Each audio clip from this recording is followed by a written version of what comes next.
most of y'all. Most of y'all, if you don't know that I work with the Rising Tide Network, specifically with Rising Tide Seattle, a collective here in the Seattle area, working for climate justice and using direct action to confront the root causes of climate change.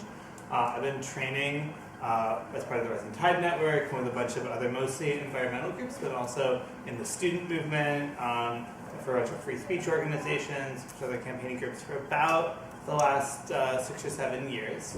One of the things that I'm particularly interested in is how we effectively tell our stories, message, and campaign. Because I believe that all of our campaigns are a form of storytelling. Almost all the work we do is about presenting a narrative about how the world is, how the world should be, and how we can get from point A to point B, and convincing large numbers of people, or a small number of the correct decision makers, that is a good narrative, and to follow that narrative with us. So we talked yesterday a bit about how to think about those frames and narratives and messages, and today we're going to talk about how to tell the stories of our actions and our events. Cool. And that actually is a really nice intro to this training and to myself, so maybe I'll pass it over to Trip to introduce himself. Sure. And then we can do around the room intros. We're just starting intros. Great, cool, perfect.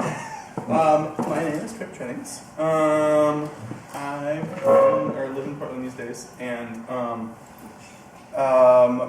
my sort of, I often sort of find myself occupying a role of an organizer as well as a media professional. That's what I do for my job, is I make films telling stories mostly about, mostly for nonprofits, and I do a fair amount of television and commercial stuff as well. And I sort of constantly have filled that hole of like putting my time into organizing or media.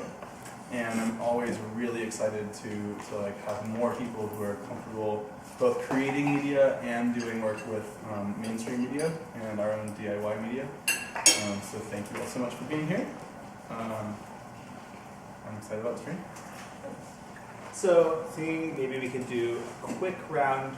Should I say one more thing about the training, and then we can do a quick round of introductions. And I have folks who just say like their name, their gender pronoun if they feel they want to, and we've had it a couple of times today, and as well their one thing that they're hoping to get out of this training.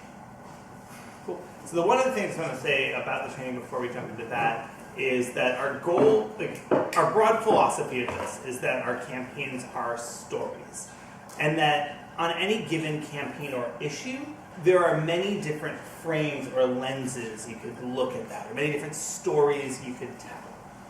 And throughout the course of a campaign, with many events, with a lot of media coverage or not, with different things happening, there are opportunities for the story to be told in different ways. We see actions in particular, so when you're doing a big event, or you're dropping a banner, or you're blockading a facility, as really important, not only points to intervene in where the bad thing happens, but to intervene in the story that is being told, and to shift the frame and the narrative of what's going on. I think that's one of the things we're going to talk about a lot. I'm going to talk about how we do that in terms of getting coverage from the mainstream media or from external media sources.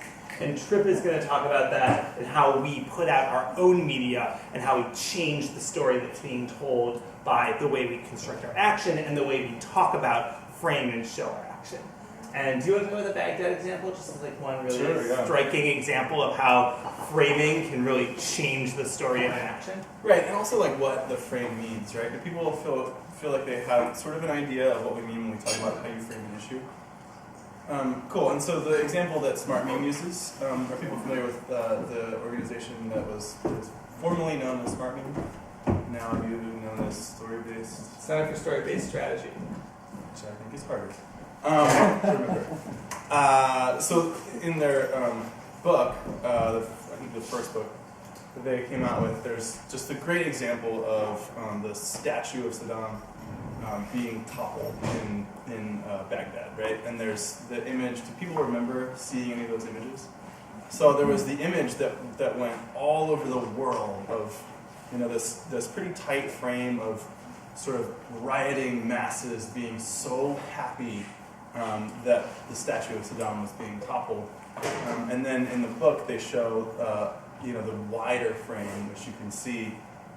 There's maybe 40 people, a very small group of people in a square in one particular place that the journalists got low and they shot up towards the statue through all these people, so it looked like masses. And the wide angle was that there's this giant square with almost no one there. And that was the story, and that was the way that the world sort of saw it, was through that lens and through that frame. And so I think a lot of our actions as activists, as story-based strategists, as story-based campaigns, our actions are to, I think, take the current frame that is often something we need to change and widen it, or shift the light onto a different part of the image, to get out there what's really happening and the truth behind a lot of the issues that are going on. So that's why we're here. That's why we're doing actions, and that's why we're helping tell that story, the story of our actions. Cool. So we just go around and say what's again your name, your gender pronouns, and what you're here to learn. So like one thing, maybe in one sentence, and specifically here in this training. Yeah, my name is Becca. I use she/her pronouns, and I haven't had a lot of experience, or at least successful experience, in utilizing like external media sources, and so I'm interested in learning that basic and also just ways of, I guess, thinking media, or allowing media to think that the work I'm doing and we're doing is important. Brian, male pronouns. Kind of just here, I guess, for kind of top to bottom refresher.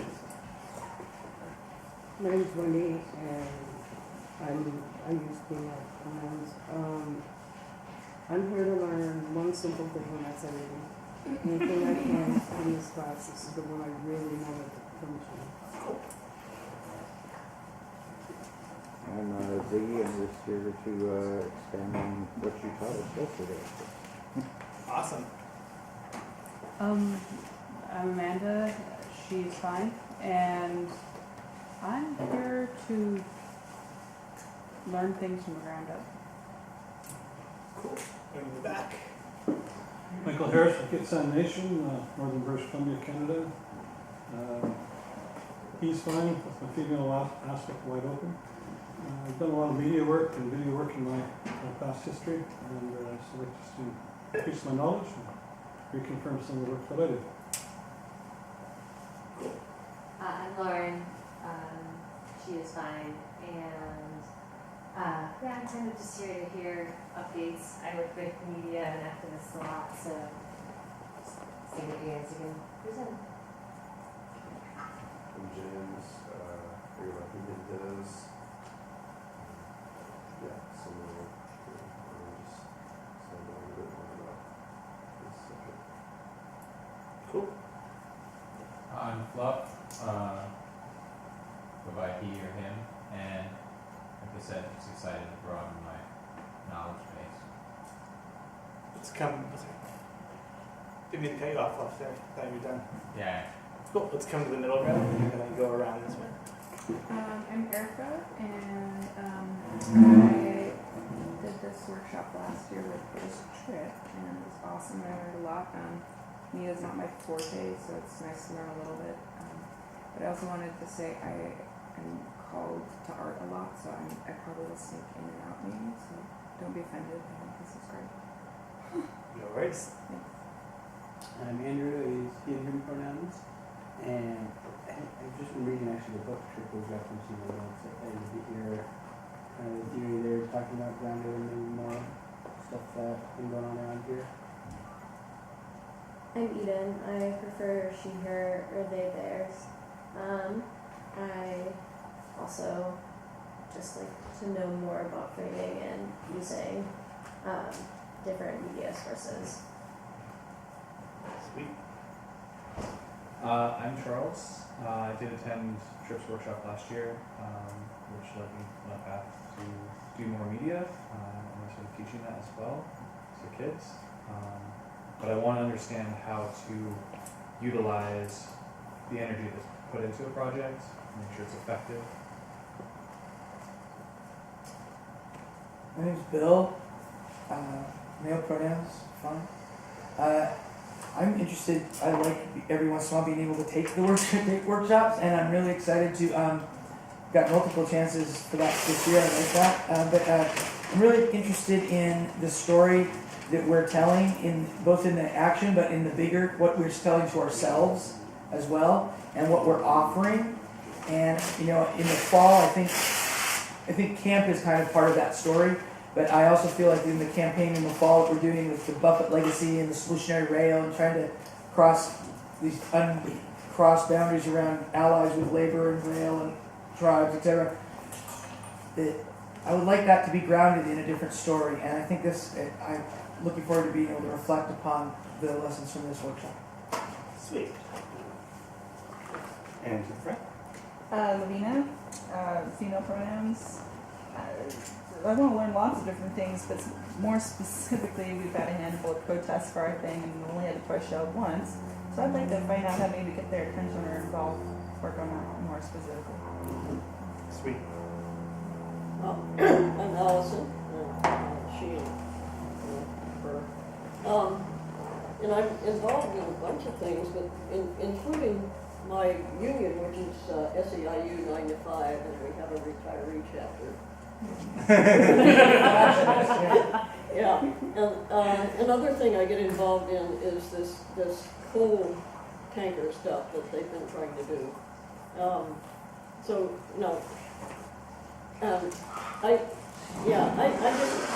want to learn what I can learn about media. My union worries about controversy with this coal stuff. They don't take a stand because they're worried about some parts of labor are really in favor of it because of the jobs, other parts are opposed, like me, because of the danger to our environment. I don't know. I'm not quite sure how the media fits into this, but that's the sort of thing I'm thinking about right now. Cool. Thank you. I'm Jillian, female pronouns, and I'm really excited about this workshop. I've been involved in a couple things through work and personal endeavors where our story is being told in a very different way than we want. And I'm interested in being more effective at having a say in how we're talking about. And my name is Bill. I use male pronouns. And as part of Occupy Boston, I was often the only person with the camera in many situations. And I have simply continued to do that. So I've actually published books which basically just talk about what we were doing, from my point of view, obviously, and a couple hundred short video stories about what we're doing. And I don't know very much about framing. For the most part, I just show what is going on, and then ask the question, okay, how many million-person viewer hours do I have? And I'd really love to hear your comments on that later. Cool. Sweet. So the reason that I always ask people to do that is, and you might see me taking notes, is I want to capture what some of the specific things people want to learn in this workshop. We don't have a lot of time to cover quite a lot of material. We're going to try and run through how to get the media, external media, to cover your events and cover them in the way that you want them in about 1 hour, which is not much time at all. And then Trip is going to talk about video for about 1 hour. So I really want to try and get through things that people specifically asked for. And if at the end I'm going to try and leave 10 minutes or 5 to 10 minutes to see if there are things that we didn't get to in the actual structured training that folks mentioned in the room that we can talk about briefly. That sound good to folks? Sweet. So we'll try and come to that at the end of each of these hour-long sections. But the first, I want to start out with a question for the group. And Trip, I was hoping you should scribe for me if you're ready. If you're not, we have someone else do it. I'm also not a very good scribe. I'm happy to do it. Is there anyone here who thinks of themselves as a pretty good scribe? Just fine scribe. Just writing on the whiteboard. I'll do it. Also, I want to take away from I've been you is nominated writing. to every other. Well, if you don't want to, I think Becca was offering to as well. She likes to write. Okay. Fair enough. So what if the first, whatever color works is fine. maybe a darker one. And the first question I just have for folks is, when you think about getting your event covered by the media, what are some goals you think about? What are your goals of media coverage? You get your message out. Yeah, so I'm gonna just write goals of media, and I heard get your message out. Illuminate the problem itself. Cool, and let's just popcorn these out, so you can really just shout them out. Illuminate the problem. Cool, illuminate the problem. To bring more people in future actions. Cool, I think we could paraphrase that as recruitment. Yeah. Sweet. Do you have one? So the hand going up and down. So. Talk about our values. Values. Talk about values. Show that there's resistance. Cool. To people. Show resistance. Just information. Information out there. Things people may not be aware you list. Is one goal maybe to get our message out there? Awareness. Get our message to the media. Yeah. So awareness, you gotta throw that out there. But it's one like, if there's a lot of different messages we could get out there, one of our goals might be to get our message, make sure that's what's covered. Get our message out in a way that people identify with us as reflecting their values and their aspirations. Sweet. So connect with the audience. I would put empowerment in there. What is it? Empowerment. Sweet. I feel like a lot of times those stories are told about the sort of very disciplined. Can I ask you a follow-up question on that? Yeah. Who's empowered? That's what I'm trying to figure out, like how I would say that. Like the empowerment of the people who are impacted or the people who are doing action. Or, I don't know exactly who I would say because I feel like it depends on the context. But the empowerment of whoever we're working with, I guess. Sweet. So that is actually a really great segue into why I throw up goals of media. So I think that oftentimes we go into actions or we go into scenarios and our first thing is like, all right, we need to get media out of this. And we don't think about it beyond that point. We're like, all right, we need the media to be here and to cover it. But there's a whole lot beyond that we can think about and talk about in terms of what are our actual goals. Our actual goal with the media might be, we want this to be a recruiting action. We want the media to portray this action in a way that brings people in. Our goal might be about, showing resistance or about raising awareness. It might be about connecting with a specific audience. But even further than that, what audience are we trying to connect with? So the key thing I think here, just framing all of this, and I would say if you get nothing out of the media workshop, from my end of it, the Tripp's end is going to be brilliant. You're going to get lots out of it. I would say thinking about developing and having specific, concrete goals for your action around media is one of the common pitfalls that I see, and it's like the really kind of most foundational thing. So these goals might be contradictory. So you always want to think about which are the goals that fit for this action. If you're trying to do an action that you want to get national attention to an issue, it might not matter whether or not you get the local TV stations out. You might just be trying to get images that you can get to a reporter at the Wall Street Journal or a reporter at the Washington Post. If you're trying to influence a specific decision maker, maybe the only media outlet that matters is the one in their district, etc. So just being aware of what you're trying to do, who's your audience, and what your message is when you're crafting these things. So that is how I start. The next thing is, how do we actually do that? And how do we hit those goals? So I want to start with kind of like a backwards timeline. So maybe we can go to the next piece of it. Woo, can we do this? Does this work? Yes.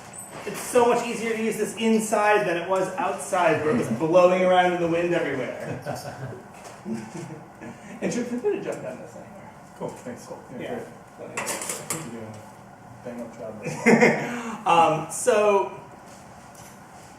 what do folks think for doing an action? So we're going to start at the action itself. And I want to hit at the action, before the action, after the action. I would even break those down into the most commonly remembered, which I think is at the action, and the most commonly forgotten, which I think is after the action, and the second most commonly forgotten, which is before the action. So before, during, and after at the bottom.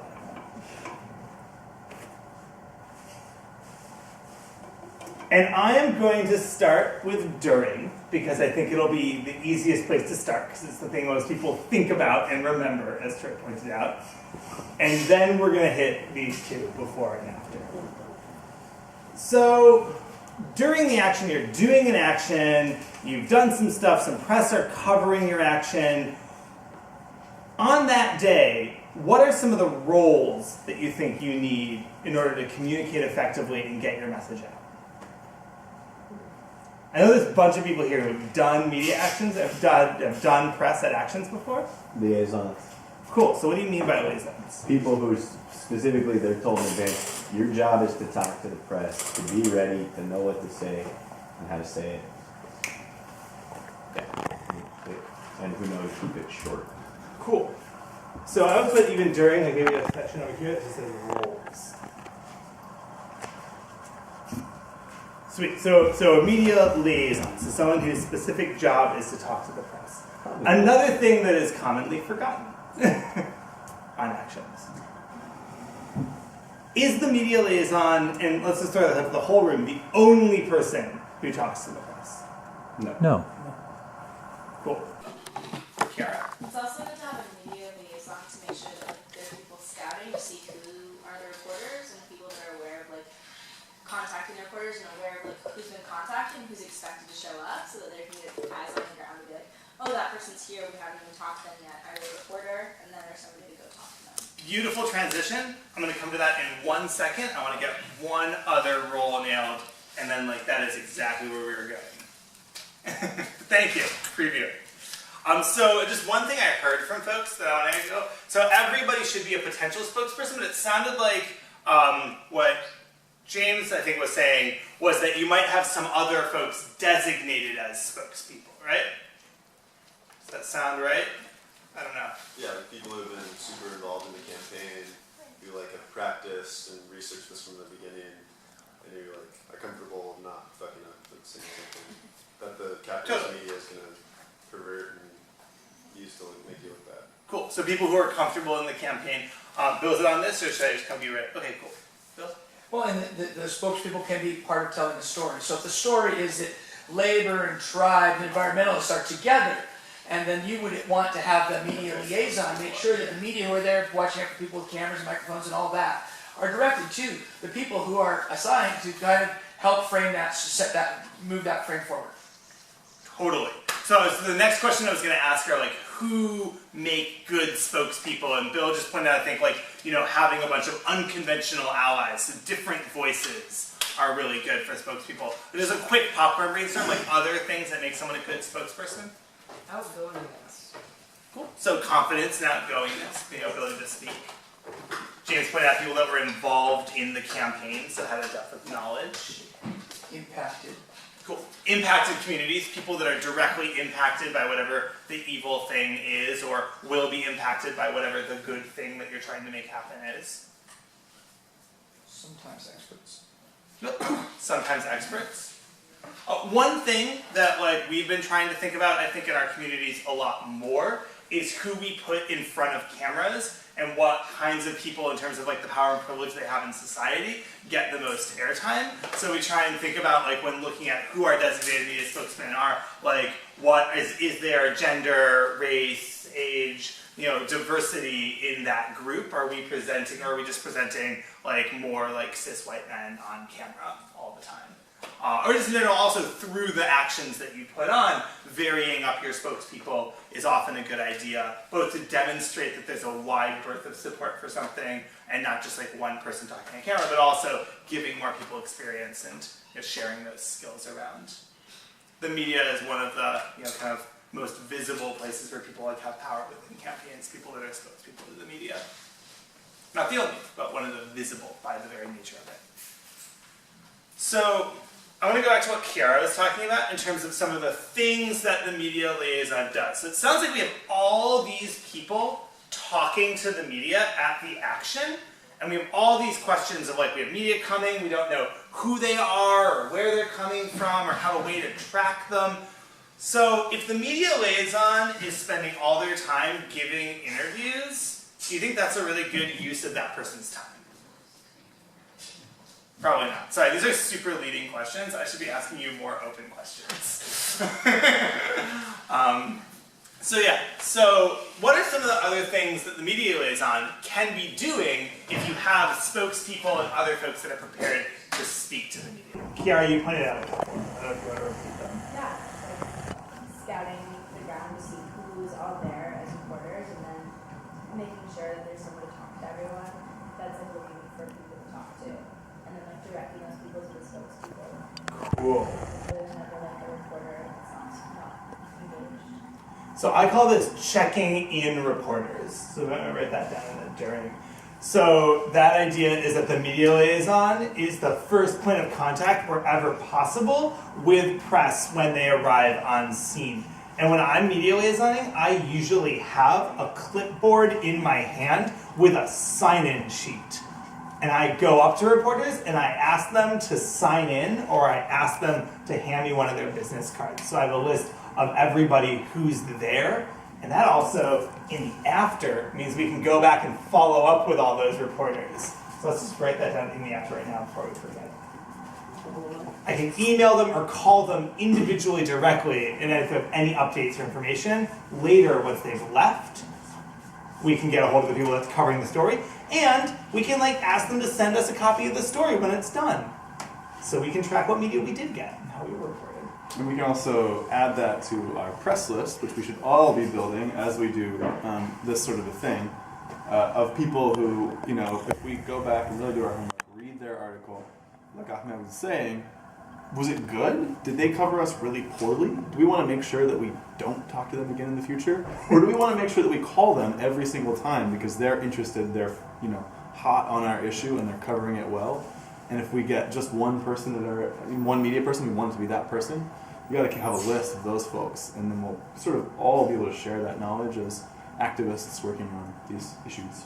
It's good to have a press identifiable table or a spot for them, and then you have the goodies for them there too. There's refreshments or something for them to eat. There's your cards there for them to contact you, and that kind of thing. Also, your own paperwork that you're supporting yourself with. You have copies of that, whatever.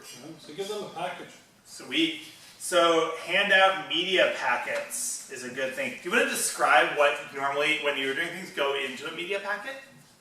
What goes in the media packet? Well, obviously your contacts through all your different ways, so Facebook, whether it's email, your phone numbers, your fax, all that kind of thing.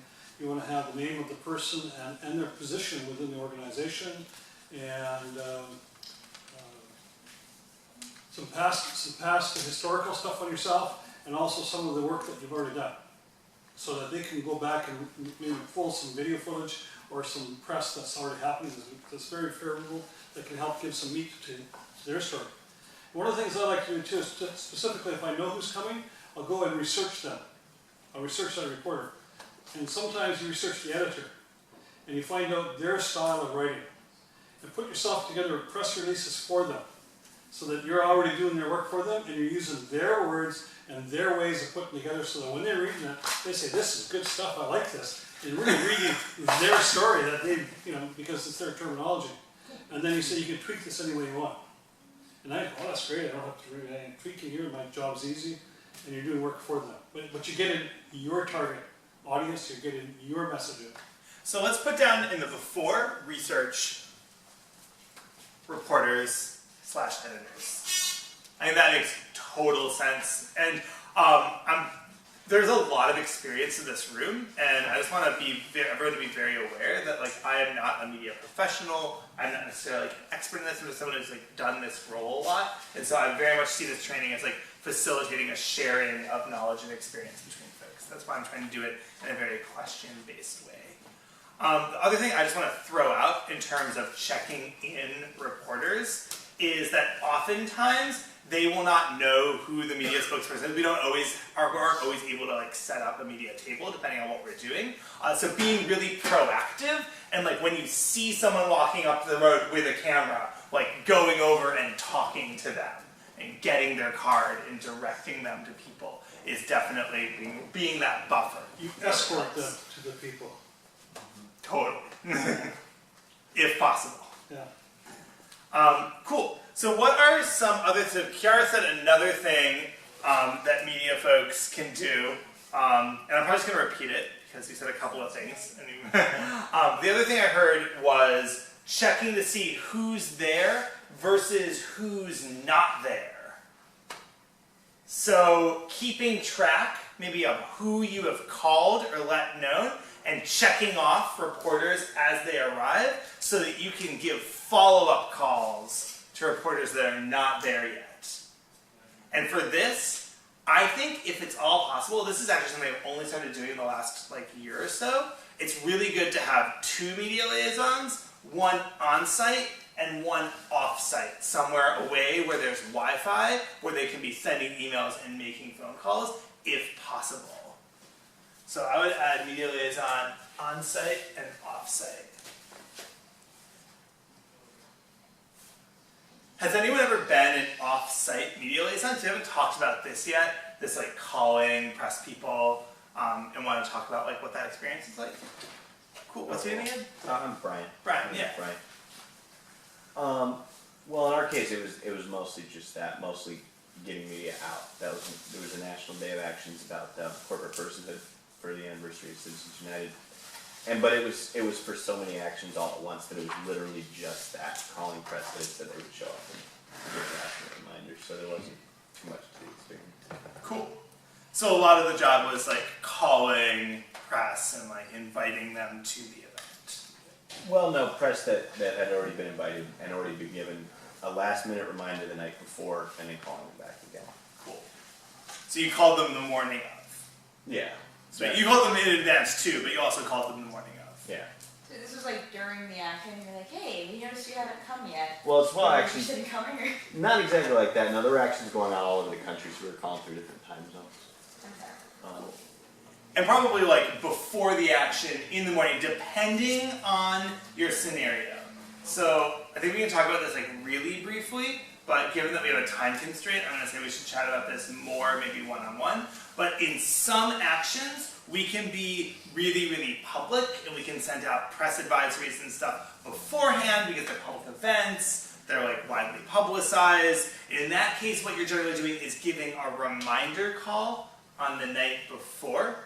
And we're gonna get a whole into like how to turn out media for the next 20 minutes in a second when we're done with this. But there are some actions that we do which are surprises, like often when we're blockading something or doing something which is of questionable legality, where people are like possibly risking arrest, or possibly doing something that like a local like hotel security would be really unhappy with. We don't want to give it away so that we can't do the action, so we just send out a press release like when the action is happening, and we call the media like the minute the action is deployed and it is safe to let that information out. So there's like different scenarios in different ways, but generally, if possible, I try and call the media the morning of like at 8 a.m. or 7:30. So before their morning meetings. And just realized I didn't explain that, but most media, whether they be print, TV, or radio, have some kind of morning meeting where all of the reporters for that day and the editors get together and they decide what are the things that they're going to cover. And it varies from outlet to outlet, but it's generally at some point between 7 a.m. and 8:30. So I do that reminder call at some time between 7 and 8. If possible. So I put like call before morning meeting in the during. And just to add real quickly to that, if you are doing a good job of checking people in, your campaign is on a handful of actions, you know someone is covering this issue a lot and you have their number, what I've done sometimes is said, hey, you're covering the issue of oil trains a lot. I like your coverage a lot. I wanted you to know that something's going to happen tomorrow morning at 6 in the morning. I think it would be great for you to cover. I'm going to give you a tip of where you could meet me and we could go over there. And if that works once and you don't have cops showing up at your action before you do, build some rapport with that reporter, and you can call them the next time and say, yo, you should meet us at 6 at this oil terminal, these tracks, things are going to go down. And you can build that sort of trust with the reporter. And they want to get those phone calls. And so there's an incentive for them to not rat you out. They want your trust. And so if you have good reporters, you can often have your friends there early. Cool. And build a relationship as Exactly. well, which is super important. We're going to talk about hopefully in a second. I was going to comment on this before, but it supports his statement here, is that there are times when you want the reporter at specific positions within your action area, and so you want to make sure that you're accessible to those action areas where you want the reporter for the picture taken or seeing the whole view of the thing. So you want to make sure that those spots are contained for that reporter. It's like I planted you in this workshop to like say the next thing I wanted to talk about.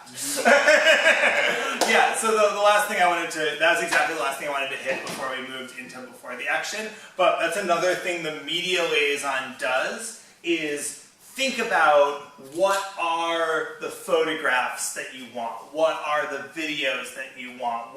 How do you want the reporter to see the action and actually walk them over to spots and be like, you can get a great photo from here.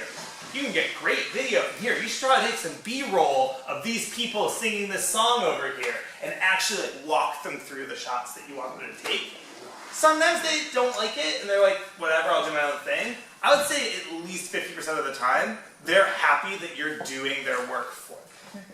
Cool. Bill, you had something on that? And it is often the case in many of the actions I'm involved in that you don't know everybody's there. The media will interview people that you don't know, and you will get wingnuts in there. I was on camera one time, and the guy who hated me was screaming in the background, for example. Yeah. And so controlling where those interviews take place, controlling what the shots they get can help mitigate some of that. So I would call this shepherding the reporter. Some people call it herding the reporter. Shepherding is a slightly gentler term, whatever you want. But maybe we can throw that up on the thing, shepherding the reporter. I like herding better. No, or herding. Is there any other stuff that folks want to just think that we're missing in terms of the during, on the day of, like during the action that media liaison and spokespeople can be doing to help influence what the media covers? Yeah, Judge. I'm just curious, we haven't talked about anybody who's involved in their, creating your own media. Is that going to be part of this conversation? That's going to be Tripp's conversation in the next hour. Yeah. So I apologize if I'm moving very quickly. We're trying to cover a bunch of stuff in 1 hour so that we can give Tripp a full hour to talk about videos and photos and telling a story through that stuff. Cool. Bill? A couple of gaps. Seems like one is that I think that it's not necessarily the media liaison's role to figure it out, like how to make with the photos, because that should be in the design of the action in the first place. That should be in the scouting and the design of the action. But the media liaison is certainly the person who's going to should really know about it. The other thing you talked about from offsite, which I thought was fascinating when you were doing media for Backbone for Salt Lake City, is you were really working on a conversation with the media about what's the unique story here, and really working with Yes Magazine to find the unique piece, and then you were working with us and helping us tease out that in the work we were doing out in the street. So that was an interesting piece. And lastly, the idea that you can plan an action with exactly the photo in mind of what you want. And because you may have no chance of getting, especially at the federal level, of getting the column space, the words that you want, but if you get the right image that you want, you can communicate those words. Totally. Absolutely. So that's the thing. I'm hoping to get through some of this basic stuff really quickly so that we can talk a little bit more about relationships with reporters, pitching angles, and some of that like kind of more advanced media stuff. But I know there's a wide kind of range of experience in the room, so I'm trying to ram through some of this one-on-one stuff a little bit quickly. But thank you for bringing it up there. In the before, Tripp is going to talk about this a lot more, but one thing that Bill mentioned is I would categorize this as a shot list. So your media liaison talking with the people that are designing the action and knowing what are the iconic photographs, knowing the layout of the venue where your action is taking place, so where those photographs can be taken. And Trip's going to talk about more of this from an internal media team, but your media liaison should know that shot list as well, so that they can show the media to those places, and those photos can be taken by, like, maybe an AP photographer, and that photo goes all the frick over the place, all over the country, like Bill's TPP action a couple years ago in DC. So let's just put a shot list on number 4. So let's go to the after first, because as Trip pointed out, this is the most commonly forgotten piece of doing media work, which is after the media, come to your action after things are over. So if we've done this part right with our media liaison, we have a list of all of the reporters that came to our action. We also have a list of the reporters that didn't come to our action. That's okay. People who didn't come to your action can still cover it if you provide them with the effective information. So earlier someone mentioned that we need to follow up with these folks. What are some things that we might want to follow up with reporters, both who were there and who didn't show up, after the action? No, should support the successes of the story.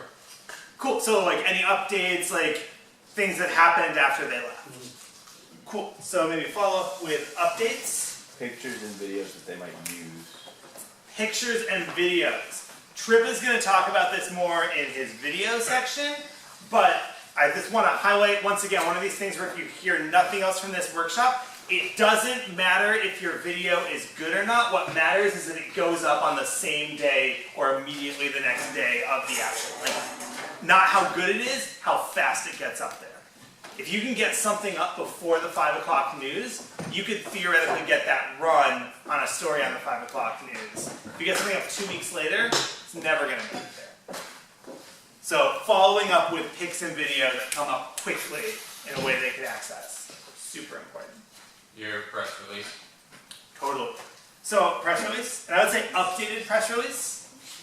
You might even want to put for immediate release updated in the subject line so people know they're getting a different release. And I generally have a slightly modified version of the release to go out afterwards, and that also includes anything that happened that you wouldn't have known beforehand. An invitation to call you while they're working on the story. Totally. Just say, hey, feel free. And I would make those invitations as personal as possible. I would write an email and be like, thank you so much for coming out. Like, this is my name. If you have any question, here's a press release. Here's some photos and video. If you need anything, please call me. I can put you in touch with other folks.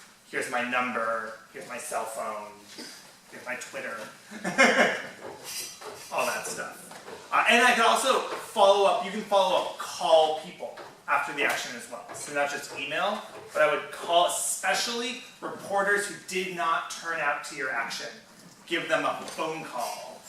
Because they might just do an interview right there on the spot over the phone and run their own piece about it. We did an action at the Tesoro refinery in Anacortes a couple of weeks ago. We got a ton of media from folks that did not show up to the action.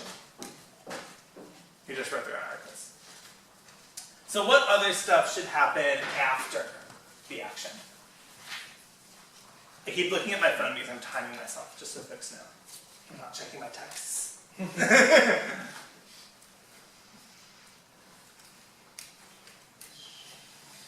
Any other ideas? Follow-up? Well, we just did follow-up. Sorry. No worries. You're going to do collections of all your media that's got out there. Totally. Compile your media and look at it. So yeah, just compile your media. Oh, that's it.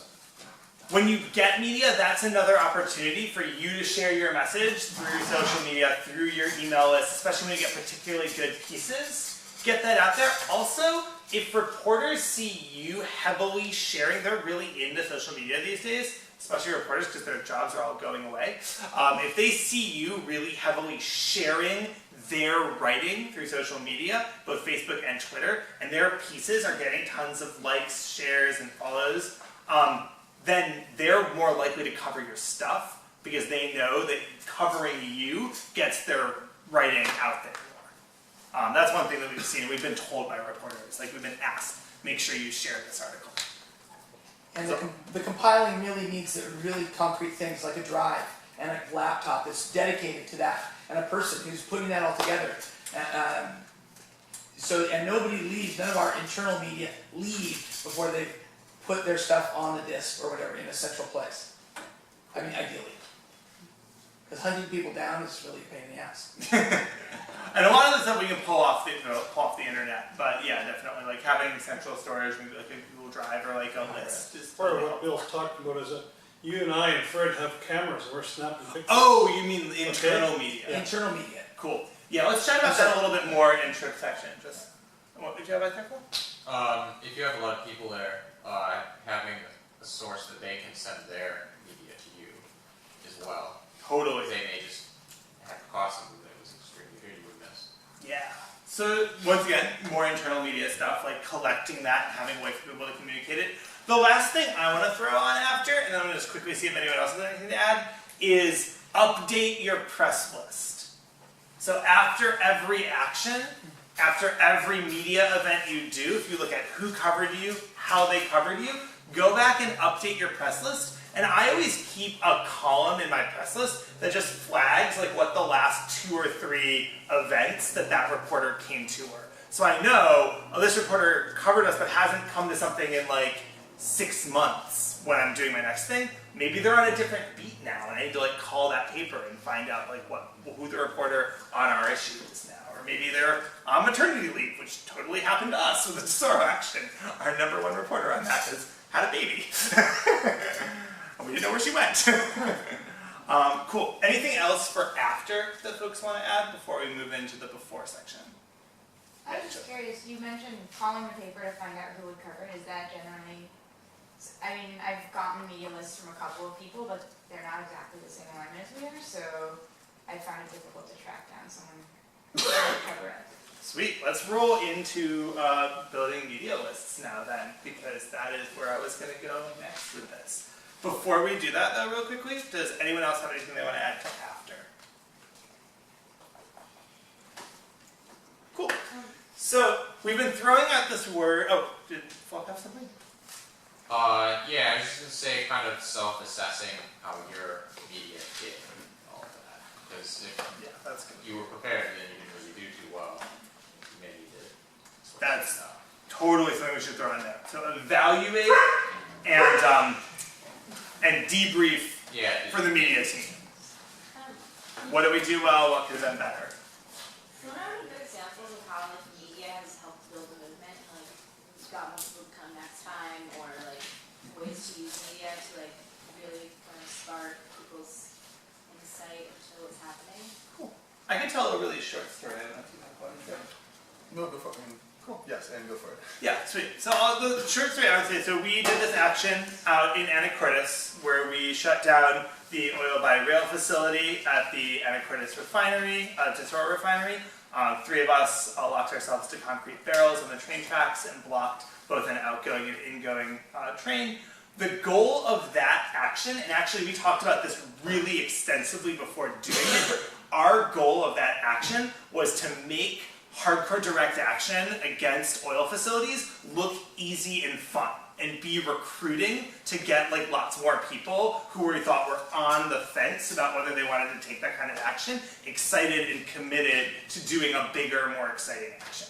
So we did that and we framed it in a lot of ways, the way we talked about it in our quotes, in the internal media we created and put out there, but then also working with the media and like the press release we put out, how we wrote things.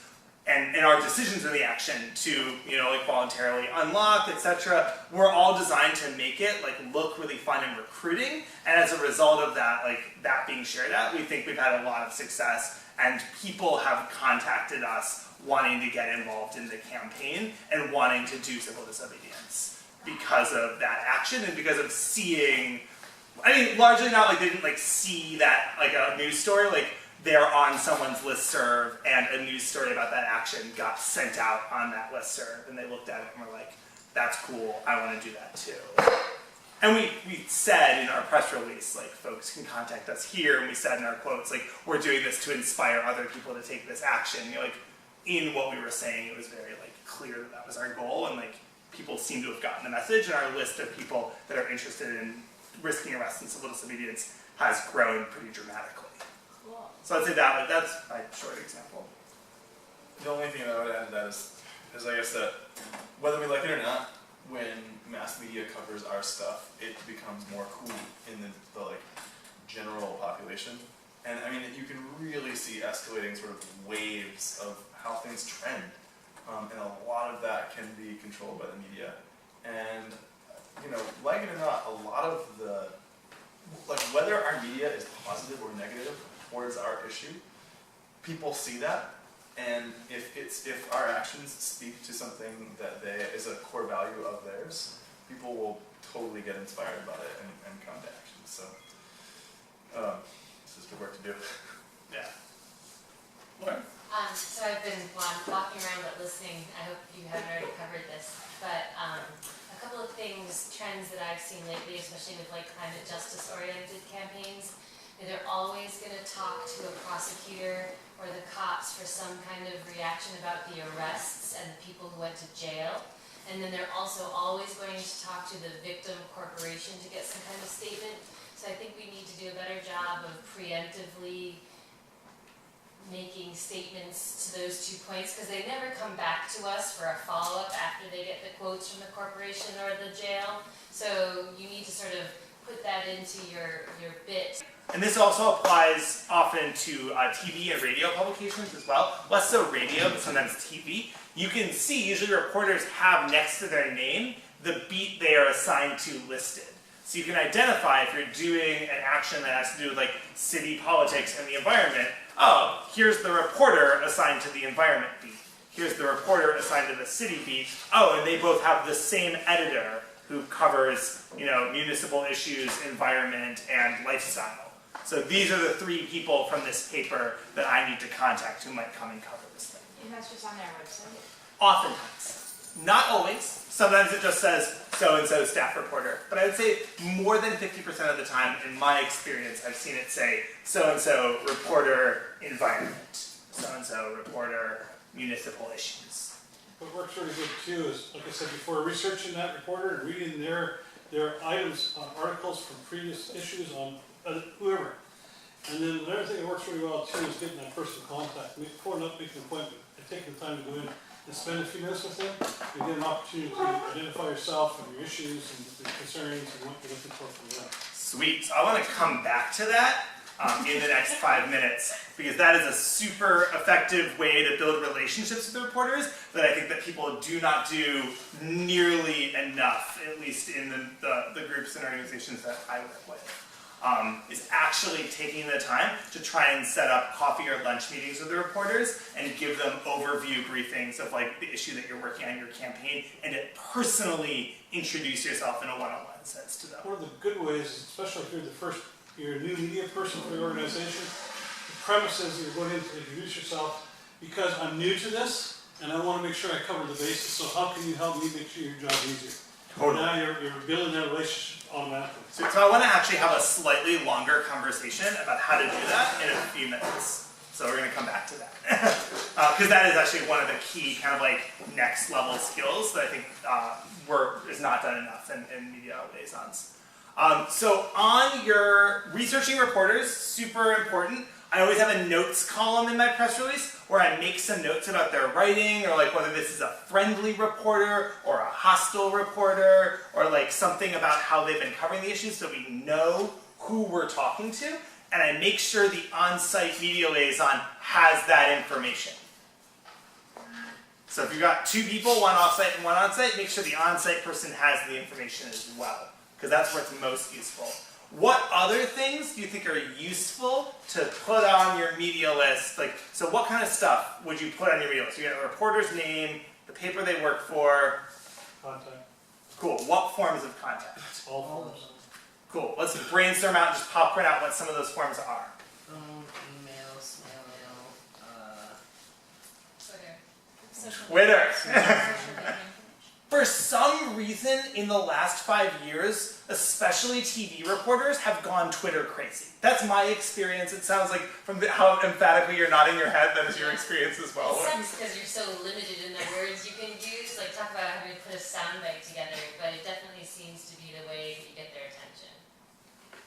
I know TV reporters in Seattle that are more likely to answer me if I tweet at them than if I give them a phone call.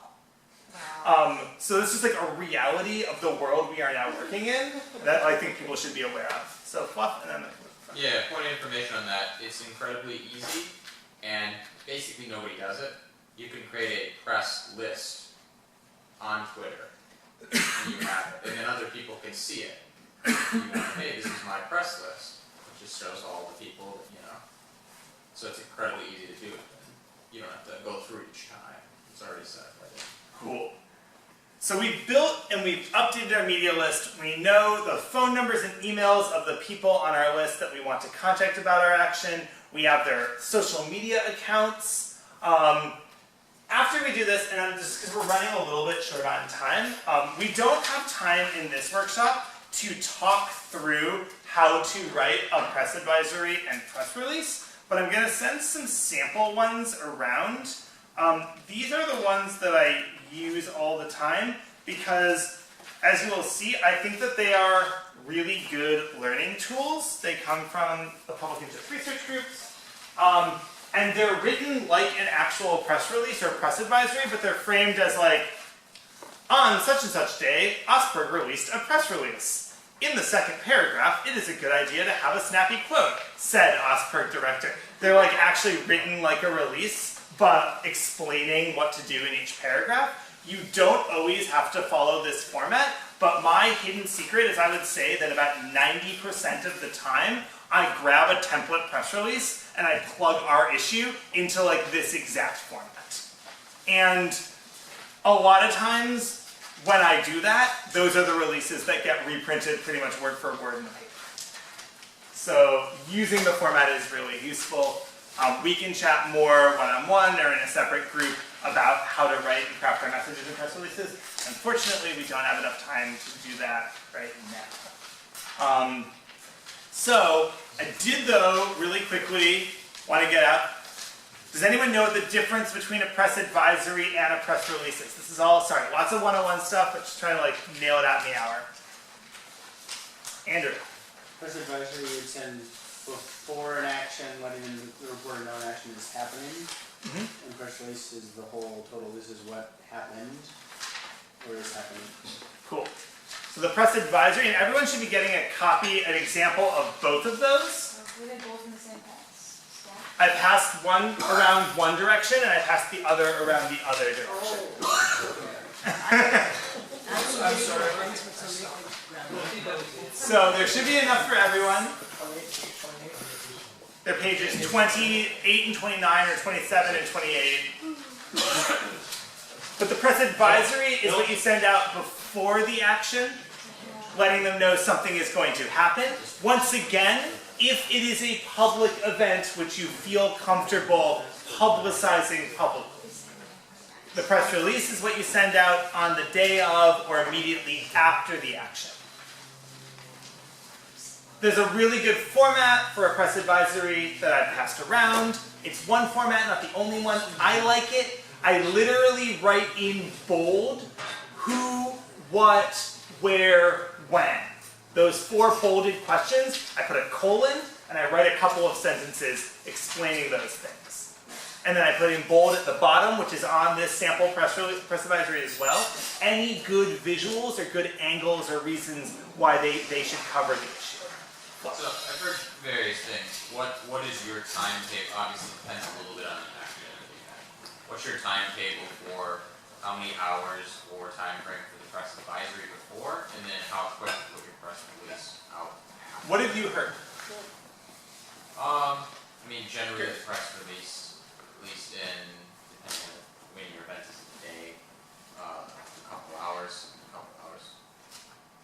From like right away, shortly after, to a few hours after in the press advisory, or various things, same day, or early the day before. I mean, my experience, different media outlets like different things. In general, it varies depending on your event, depending on the media outlet. I like to send things out, an advisory out 3 days before the event. If I'm putting on like a big rally or a public meeting.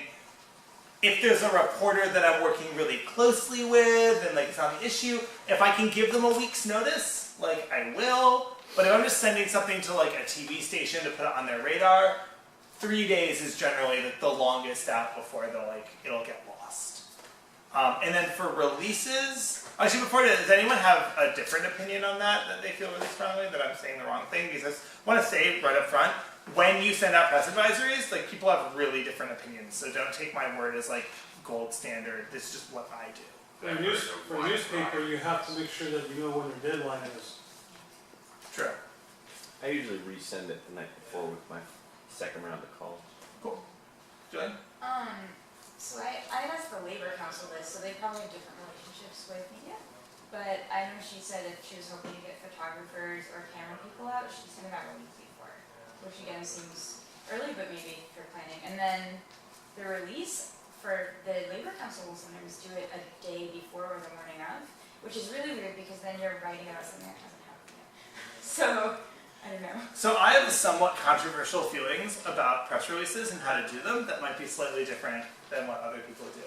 But Trip, it sounds like you had something about cameras, so I want to know what you do. Oh, I would just say, if it's a big event and it's public, I think a week is great. And then re-press release a couple of days before. You're during that week, you're like making your individual press calls, you're doing all that stuff, and then you say, I'm sending the this is happening, this is what it is. So let's put 1 week to 3 days before, press advisory. And then Trip hit on something that's really important, which is making calls to the media to confirm they got your press advisory and to invite them to come to your event. And something that was really mind-blowing to me when I first started doing media work is when I learned that reporters typically get somewhere, like some of the reporters at the Seattle Times that I sent press releases to, get between 50 and 300 press releases in their inbox every single day. So those calls are super, super important because they do not sift through all 300 of those press releases. And calling and drawing their attention to it and making them make a handwritten note is really oftentimes the difference between them coming out and not coming out. Do you have something? Oh no, we in like 2 minutes. Great. Cool. So that, and then on the day of, so I send out 2 press releases. I send out one on the morning of, like right when the thing is happening or right before the thing is happening. And this is something I've recently started doing. It's been really effective. I write it in the present tense. So instead of saying like today, 3 activists blockaded oil trains at the Tesoro refinery by locking themselves in concrete barrels, I say right now, 3 activists are blockading oil trains. They are locked to concrete. I write the whole thing in the present tense. And the reason I started doing that is because of this like weirdness of writing things in the past tense instead of the day before, and also because I've had reporters call and ask me, did this happen already, or is this happening? I'm confused. And I found that like sending out one present tense release at the day of, then allows me to send another release after the action that is phrased in the past tense and includes all of the updates, and it reminds the media team, oh, so you have 2 releases ready to go. One that goes out in the morning that's like describing what's happening then, and one that's an updated release that's phrased in the past tense. And I think that's clearer and more direct. And I've only started doing that in the last 6 months. So far I've had a lot of success with it. It's worked pretty well. But we'll see. Cool. So that is all the kind of broad turning out media. And then, that's right, Ian? Brian pointed out, and I apologize that I'm doing a lot of talking right now, but it's because I don't want to cut too much into Trip's section. Making phone calls right after your advisory, making a phone call if you can the night before, and making a phone call the morning of. And does anyone just want to quickly say, what are some of the key pieces of information you need to get out in that phone call? Place, time. Date, contact number. Place, time, date. Totally. Contact number if you can. But you have no idea how many times. Once again, they get 300 press releases. They get the times and locations for things mixed up all the time. So, like, if possible, here's where you can park. Here's where we're going to be. Here's a landmark. Like, logistical information. Number one priority in those reminder calls. And then you include your hook if you got one, the big name speaker or the exciting part that's worth covering, whatever your hook is to lure them down. Sweet. So I think we need to transition to the trip section, but the thing that I wanted to talk about really briefly was what Michael was bringing up, with these kind of like 201 making connections and building relationships with reporters. I'm going to throw out a couple of things that I do, and I want to just very briefly, if you're okay with the trip, take like 2 or 3 minutes and like see if a group of folks have other stuff. So let's go to the next page. Because I think like all of this is well and good, and this is the stuff you get in almost any like 101 media training. We can go back and get a photo of it though. But that is only going to get you so far. That is only going to get reporters that like will turn out to big events when it's on their calendar and works. Really, to go to the next level and have reporters that are intimately covering your issue and really caring about getting your message out, you have to have some kind of personal relationship with them. And there's a bunch of really basic stuff we can do to develop those relationships, which a lot of people don't. A lot of people just do the basics. And that's fine for turning folks out, but we want to get to the next level. So the first thing that Michael pointed out, which I think is amazingly helpful and super simple, is calling up reporters on your list who you don't have a relationship with, who are covering your issue or you think might be interested, and offering to have like a 15-minute coffee meeting with them because you want to introduce yourself, brief them on the issue, and make sure there's anything that you can do to help them that you know about that. It's actually not weird. Every media professional that I know that like does PR for a living does that when they get a new media list. They try and set up coffee dates, and reporters are used to it. I'm curious if anybody has actually done that before, who's in the room, can talk about that experience. Cool. Michael, do you want to? Well, I do. I make sure I find out who it is. If it's the editor who's going to make the decision on the reporter, then I'm targeting the editor because that's the first line of defense. The editor's not going to tell your reporter to come, then you're wasting your time. But then you do follow up with the reporter, so you do them both. You make the appointment, you show up on time, and dress nice, because these people respect nice clothes. So don't show up in your hippie, get down clothes, right? So show up in nice clothes, make sure you're early, and make sure that you know your information intimately, and have a handout for them, so they have contact information for you in all aspects, and then also if you want to target them on a particular day, time, and event, then you have something that you can give to them right then. And be available for any question that they have for you, and you're asking them to, what can I do to help you? That's how you put it to them. And you let them start telling you what you need to do to satisfy them. Because it's not their job, it's not their responsibility to cover our stuff. We're trying to encourage them to do that. Trip, do you have anything you want to add to that? Yeah, you might end up making like really long-term contacts and friends. Like Camilla from the Eugene Weekly. Back in 2009, she had just gotten her job. We heard she was cool. We were doing a bunch of forest defense. Called her up and was like, hey, we're doing a bunch of forest defense. We'd like to talk to you. Chatted with her for a few minutes. She was awesome. That was in 2009. She did a whole bunch of great coverage. In 2011, she came to the Earth First Rendezvous with us. As a reporter / she wanted to go. And now she's like, you know, on pretty much everybody, all of the activists in Eugene's speed dial, and we're friends, we get beers, it's like, so, don't be intimidated. You could make a friend, right? I mean, journalists are people too. And you think, Karen? Yeah, I've made contacts with people that are like more like interns, and then actually gotten like front page or like really good coverage in newspapers by like getting an intern to pitch it, because if they're pitching it rather than you, it's like a totally different angle, and you're way more likely to get good coverage if it's like from the inside. So contacts can be really important. Totally. Any other things? I've got a couple more in my mind before I throw those out. Are there other things that folks want to throw out their experience that they've done to help build these kind of longer term, stronger relationships with the reporters. Yeah, Bill? Just the consistency. Like right now, I'm running Gary Chittum at King 5 because he always knows that he gets the heads up early on, and it's always going to be good with video, and he really works with us. Cool. Totally. Being consistent and being on point and never, like, delivering consistently on what you promised to the reporters. Well, I do have to say that Gary Chittum's video 2 years ago is what vilified me in the media. Well, you have to work with Gary. Different people have different relationships. Different people have different. That's totally fair.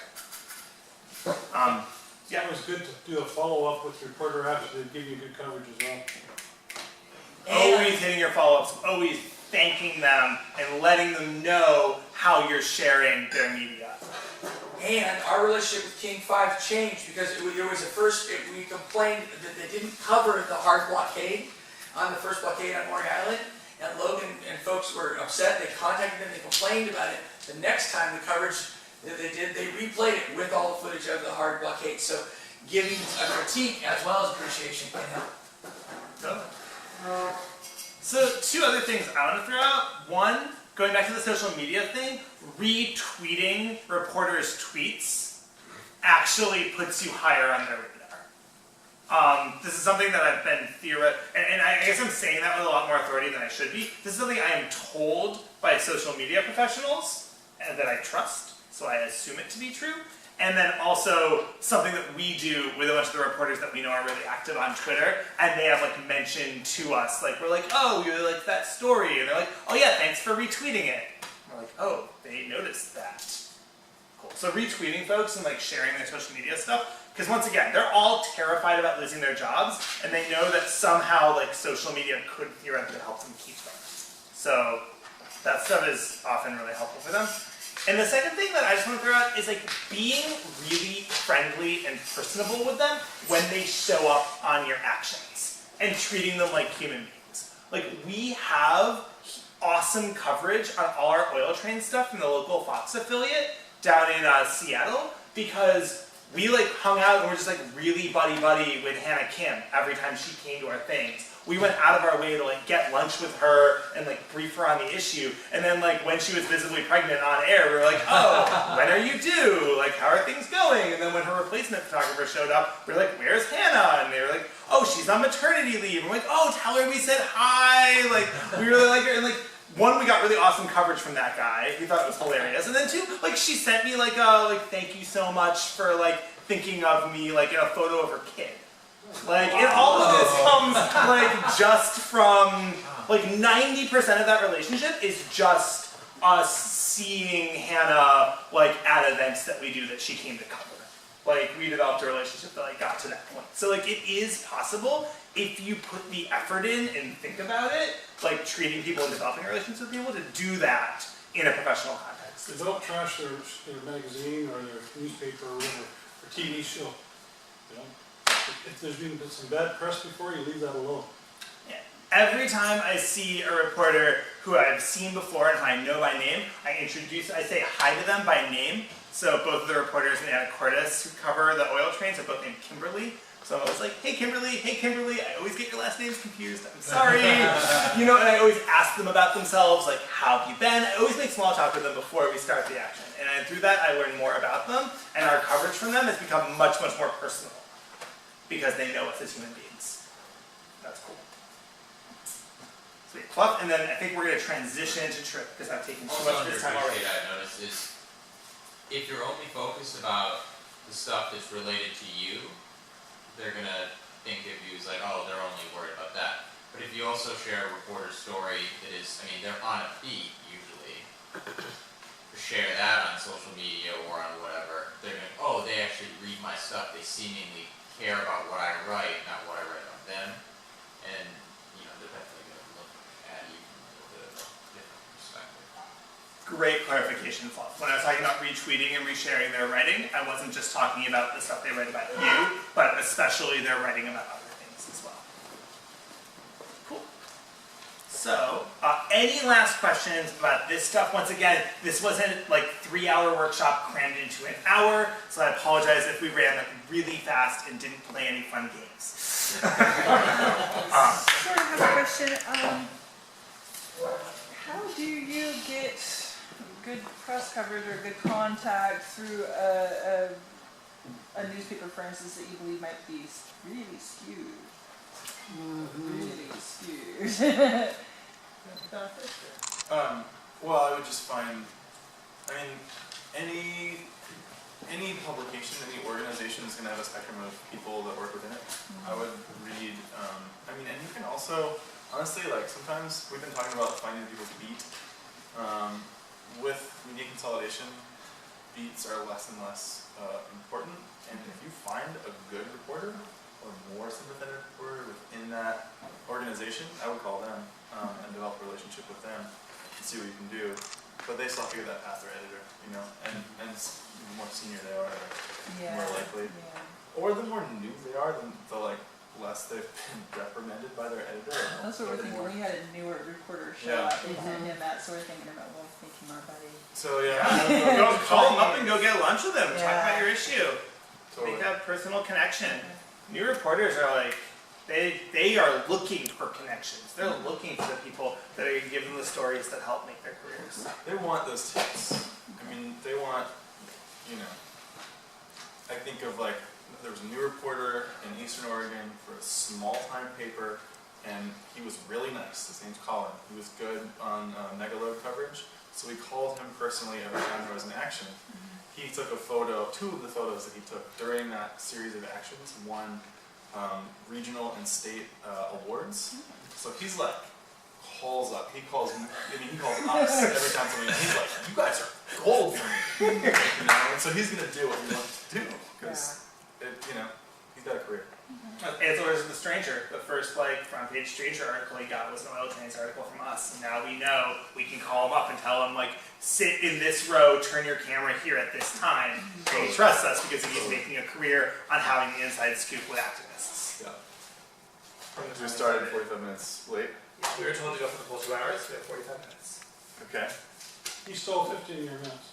What do you think? I was told 4 to 6 was mine, but oh, yours starts at 4? whatever Bill said, that probably means that dinner is pushed, and I won't need I think it's all push, but yeah, I think we I basically. only need an hour and a half, so. Okay, great, cool. Okay, great, good. Thanks a lot, Ahmed. That was an awesome presentation. So I'm going to talk about a complementary and slightly different angle on similar stuff. And since I got to write DIY in the first part, I want to kind of start off by saying this is like your A game. When you do all of the things that Ahmed just told us about and that you all just told Ahmed and I about, that is your A game. That's like your, I mean, you're killing it on media when you do that, right? Sometimes you have to do an action and you don't have 10 people to do media, right? I hope that people don't feel too intimidated, like you have to have all of these things in place before you do an action or before you do any media at all. Because we all kind of started somewhere with our groups and built those groups until we were on our A game, right?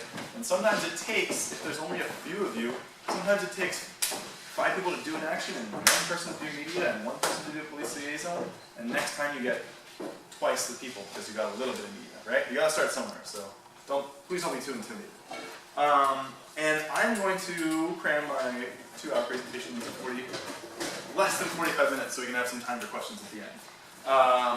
So what I'm going to talk about is how we're going to create, how we can create as activists good social media and good photos and video that will help carry our story both into mass media and into our own media, so websites, Facebook, Twitter, Instagram, all the things, all the social media things. So this is going to be both about communicating to mass media and making that happen, as well as thinking about what we do to tell our story to the choir and sort of the choir's friends. You know what I mean? So come to my come to my next workshop, which is longer, and you will get to see some of those videos. Okay, on that note, I'm going to play a video that's going to seem a little funny at first, but it has a point. I'm going to try to play a video that has a point.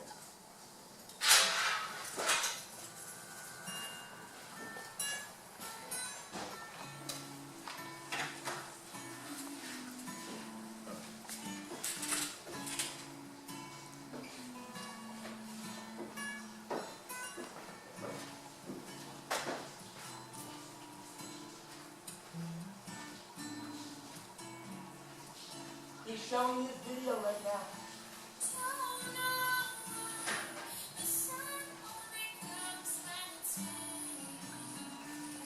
Okay, get the idea. So, the point that I'd like, are there any camera nerds out there? A few of them. If you know the answer to this, don't say it. If you have been to my workshop already, guesses as to what that was produced on, camera-wise.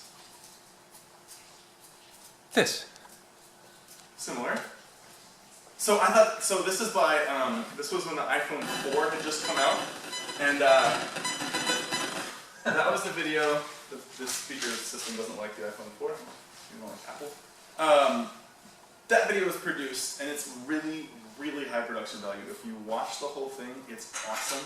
Produced by a very impressive video collective only using iPhones.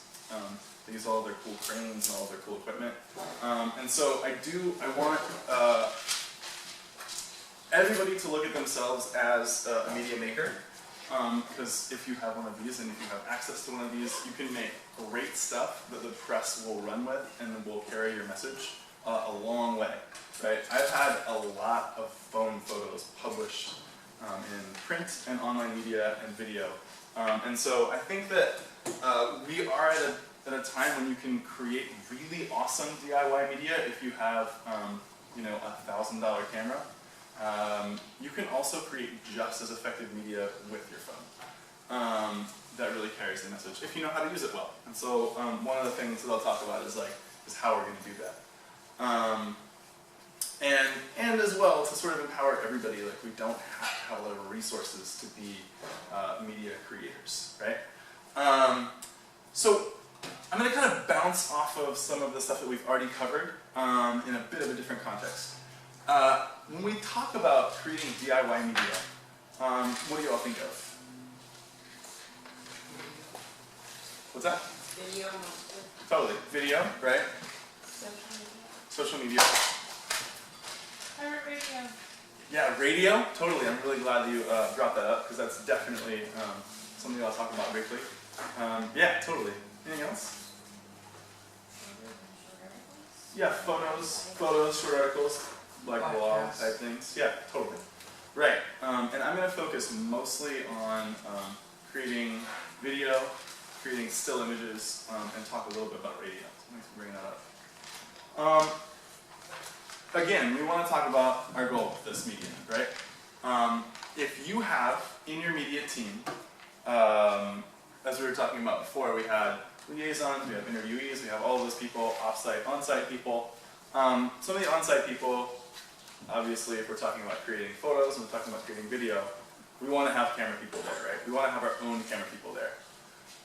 What are some of the uses for images or what are some of the goals for images that we might create at our actions by our own sort of embedded videographers or photographers? What would some of those reasons be? Yeah. To get exactly like let's say you have a really, really big rally and there might be some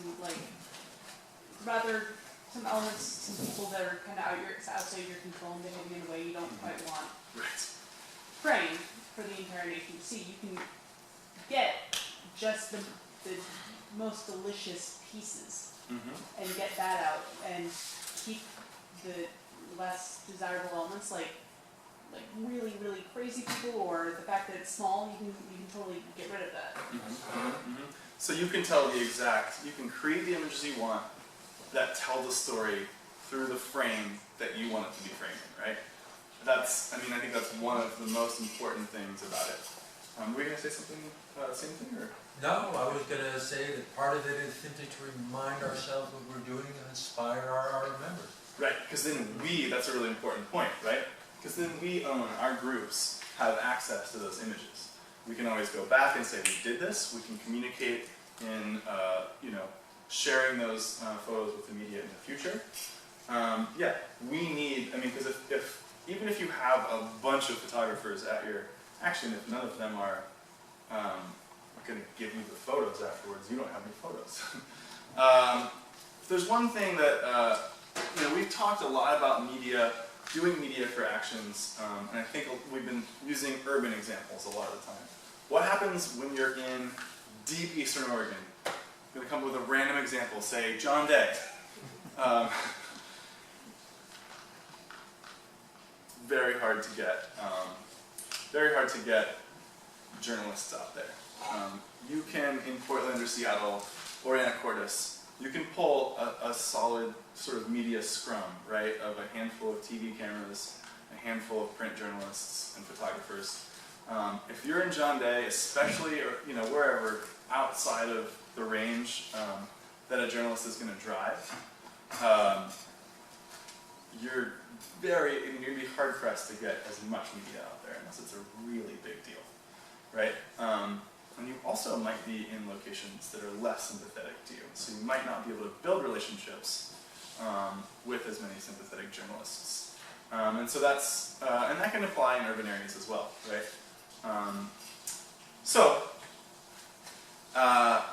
It's crucially important, I think, for all of us to be thinking about creating video and creating photos. And if we can, Portland Rising Tide has been doing a lot more of this recently, creating radio, creating audio for ourselves and for sending out through the media after the action. And so we want to think a bit about who our audience is for this, right? And we're going to that's going to define how we're going to shoot and what we're going to shoot. So what we've talked about some of the audiences, right? We've talked about mass media. We've talked about sort of the choir, and we've talked about our own groups, right? And we're going to create slightly different images based on who our audiences are. We might create those, there might be one person creating all those images for different outlets. It might be a handful of different people, and that's really, really nice. So I'm going to go through some sort of capturing video, if you are the videographer, rules or guidelines to remember. Has anyone here been a videographer for an action? Been a videographer, been a shooter for an action? Yeah? Yeah? 3 of us? Cool. 4 of us? Awesome. How did you feel about what you came out with from some of these actions? Yeah, I mean, it's always going to vary, right? Did you have any interesting revelations your first or second time doing this? Is that to me? Yeah, anybody, pop one out.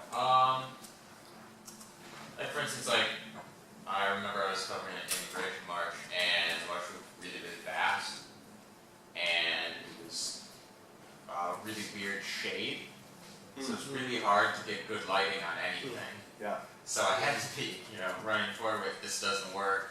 It was a lot of on the go.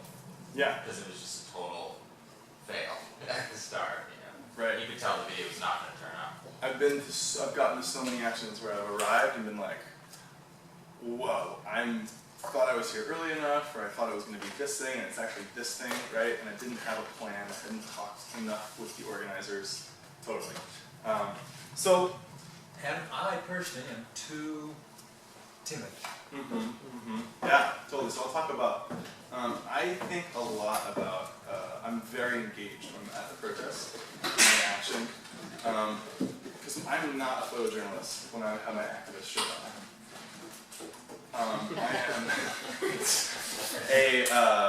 I'm an activist, right? I'm not there to document I'm there to tell a story that my group has consensus on what that story is, right? So I'm going to go through a few rules. A lot of these are geared towards video. We'll talk about photos in a little bit. So first off, build your video team. We're going to go through all of these individually in a minute. What are some roles of your team that you want to have? Popcorn out. Your DIY imagery team, right? What do we need? We already talked about photographers, videographers. Runners. Runners! I have some photos of that coming up. Anybody else? What does a runner do? When you have good footage or you've filled up a chip or whatever it may be, getting it off scene so that it doesn't get seized or subpoenaed or something like that. Yeah, the lawyer in the room knows about what happens there. Cool, we got a photographer, we got a videographer, we got a runner. What else do we need? What's going to happen with all those images at the end of this? Where are they going to go? How are they going to get there? An editor. Yeah, an editor, right?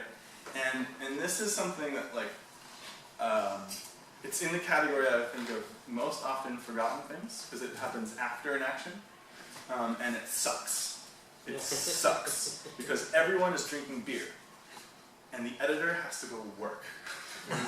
But it is crucially important if you want that video to be useful, or it's like 3 in the morning, right?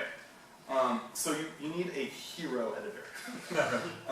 And it's really helpful if it's not the same person as the shooter, right? Okay, so let's get our heads in.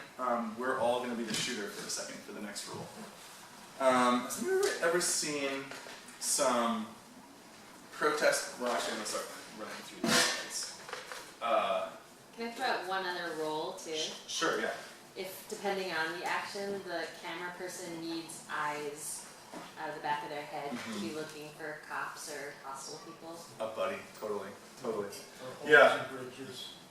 Sorry? Or holes in bridges. Yeah. I remember where I was in this volley with you. I was walking backwards across a wooden bridge over a railroad and stepped through a hole that had broken in the bridge up to about my waist. Feet dangling. It was pretty exciting. So yeah, totally.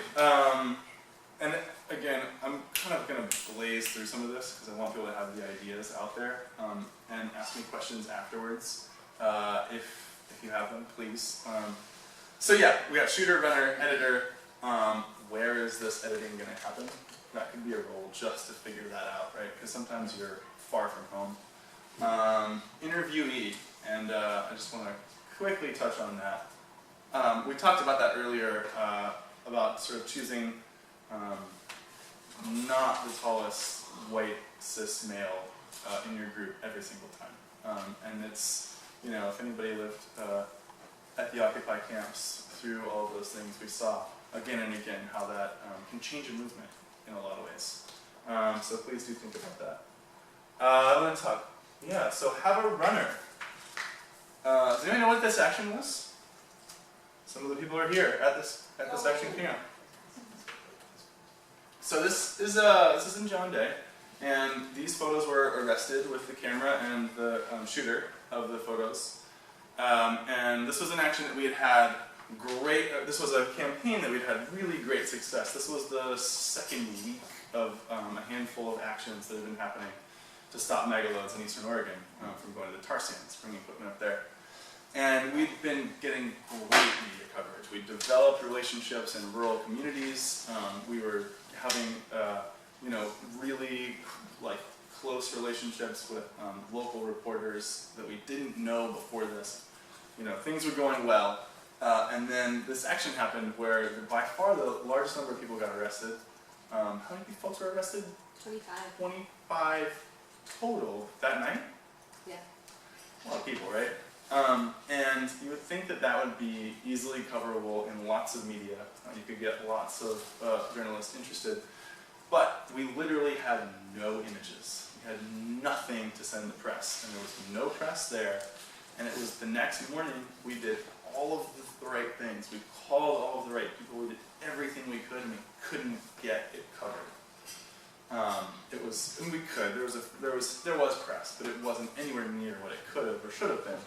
Had we had someone who had just taken those photos and handed them to their runner, the runner left, sent them out to someone who's off-site, and gotten them out there, we would have had, it really would have changed the campaign. Then we had to raise $15,000, and it would have been nice to have some images out there for that.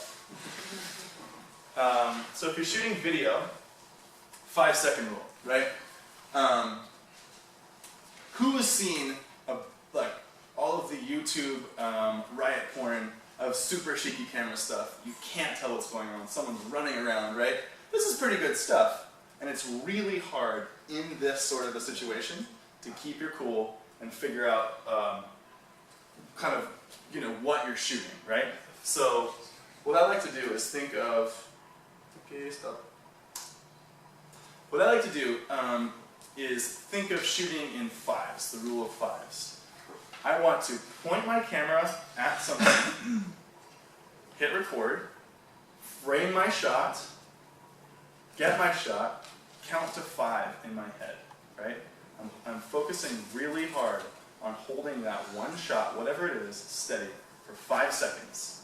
Then I'm making sure that on either end of that 5 seconds, the good 5 seconds, I have another 5 seconds of kind of just in case stuff, right? So I hit record, frame my shot, count to 5, my shot's done, count to 5 again, hit record, right?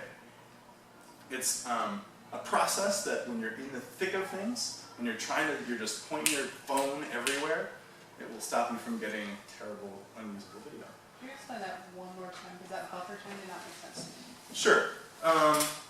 If you have only 5 seconds of video, and you're trying to send that to news, and you have, your adrenaline's going, people are getting arrested, you're worried you might be about to be arrested. Let's say you're in that crazy protest in Kiev, there's who knows what's happening, right? Or just, workers at the railroad tracks are getting violent, and your heart's thumping, right? I want people to sort of have a few things where they can be focus on the 4 rules you need to know.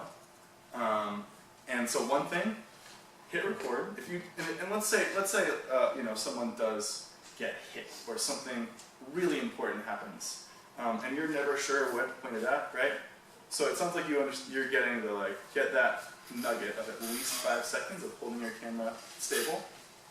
But if you only have that 5 seconds and you're trying to edit it for the news or for anything, it's just really easy to not have enough to tell that story.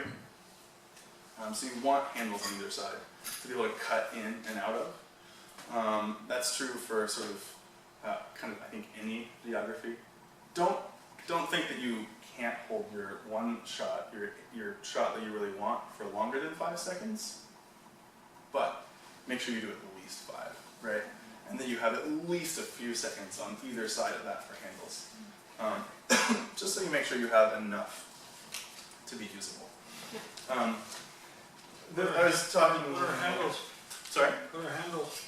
That's just the first 5 seconds before the A clip, right? So if you imagine, I want to get an image of this dog sitting in exactly this spot. I'm going to shoot for 5 seconds while I frame this shot. Once I get the shot that I want, count to 5. 1, 2, 3, 4, 5. Slower than that. And then don't just hit stop right there, right after you got your shot. You'll end up with these little snippets that are very hard to use. Wait 5 seconds after your shot that you really want before you hit stop on your camera. Oh, so it's actually 15 seconds then? Your whole shot's going to be, between 10 seconds, 15 seconds. This is all kind of a plea to everyone who may end up sending me video one day to edit. That's what I want. I want 5 seconds before your shot, I want your shot, and then I want 5 seconds after your shot. So cool, thank you. I can't wait to receive your brilliant videos. This is some slides I'm not going to talk about because we don't quite have time. And then remember audio, and I'm not going to actually play all of these clips because we don't have time for that either. Anyway, when you are shooting video in a large crowd of people, if you're shooting with your phone and you're shooting an interview, or you're shooting with a camera like that doesn't have a microphone, and you're shooting, you want to get that sound bite, right? Because one of the things that we're going to use in telling our story is obviously interviews, right? We want the right person to communicate the message succinctly and quickly, and we really want to be able to understand them. So, if you're in a loud crowd and you don't have a really high-end microphone, grab your person, walk away from all of that, put the crowd in the background of your shot, but make sure that you can actually hear that person talking, so that your video will carry that message, right? Does that make sense to me? You can get amazing video, again, audio, excuse me, on this phone. It's made for audio, right, for talking. But you have to be really careful. I also really want to get my phone as close as possible to my subject. A lot of times they're going to feel a little bit awkward about that. That's just fine. If they're on your team, shooting an interview that you can't hear them isn't going to help you or me if I'm editing your footage later. So timeliness. Ahmed was talking about this earlier a bit. Didn't we have? Yeah. One quick question. Where is the microphone on cell phones? Is it on the back side? It's different for a lot of different phones, right? Mine is nice because there's a mic that's actually on the side that has the lens on it. A lot of them are on the bottom, kind of where your mouth would be close to. Not necessarily this side, but the bottom for iPhones. Cool. Timeliness. Has anybody ever? Was that a reaction to? Oh yeah, that was terrible. To tell us a story though. Well, he's prepared for months to go to the inauguration of George W. Bush's second inauguration.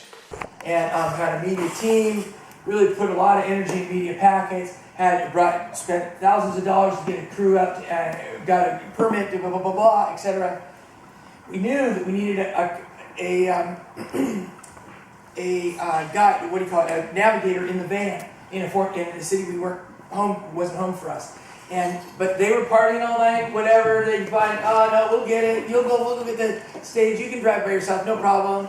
And the puppet got to the rally an hour and a half late. Meant we got to where the cameras were for national media at DNC headquarters an hour late. And our national press, our moment to bust out Backbone campaign in its very first year, not 10 years later, was lost. And I was like, ugh. Indeed. So that's on the I think relationships with press and like making sure that you get the mass media to use their cameras. What I'm talking about more with the DIY end of things is very similar. I mean, it's like, right, news is news when it's hot. I guess I can apologize for rallying through this and talking at you a lot. But I want to make sure we get as much out there as possible in a very short amount of time. Has anyone ever created a video that went viral? Yes, actually Bill has, that's true. Been part of it. So, timeliness is crucial for getting your own media out there while the iron is hot, while the public is interested in it, while there's press happening, right? And so I differ a bit from Ahmed. I think that it is important that you make good video, and that's why we're talking about some ways to make good video. But I think more important than creating a perfect piece is creating a perfect or a piece that's on time, right? And so if your action is at 8 a.m., get a video out by the evening news. Get something out by the evening news. If you look at coverage, I was out of town when there was the last blockade of Oil by Rail happened in Portland, and I looked at the Oregonians' coverage of it, and the video that they used, they had one clip, and all it was the people chanting. It had nothing to, no shots of the blockade, no shots of anything else. But news outlets want something. They want some sort of video for people to be like, click on, right?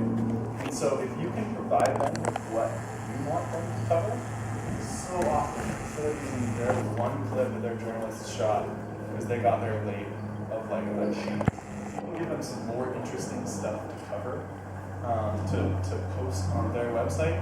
They'll often just link to your video, right? Or news outlets will pull video from YouTube all the time. Because they want this guy to talk about, he's not that interesting, right? But this is a pretty interesting image, right? And if you have this moving in the background and their person talking about it, you can really carry your message a lot better. You can have the signs that you want, not the like, chemtrails are real signs. You can have the like, you know, whatever it was. 9/11 is an inside job. You can avoid those signs and you can get the ones that you really want. To be right behind the person who's talking. And so that takes having that editor, right? Being able to take your footage, get it back really fast, get it to the person who's going to edit it and get it out. And then finally, it's awesome if you can have someone at your action who's just doing cop watch video, right? Because it's really two different roles. Someone who's trying to keep cops honest, or trying to videotape cops when they break rules, and someone who's thinking about a very different audience, right? Because the audience, what's the audience for cop watch type video? Us. Us, meaning like lawyers, court, our own people. Is that what you meant? Yeah. And, sorry? Yeah, just our people, really. Right. Not so much a specific audience on the other side usually. And of course the audience, you know, we've talked about our audience for the other stuff, right? And it's a very different style of video.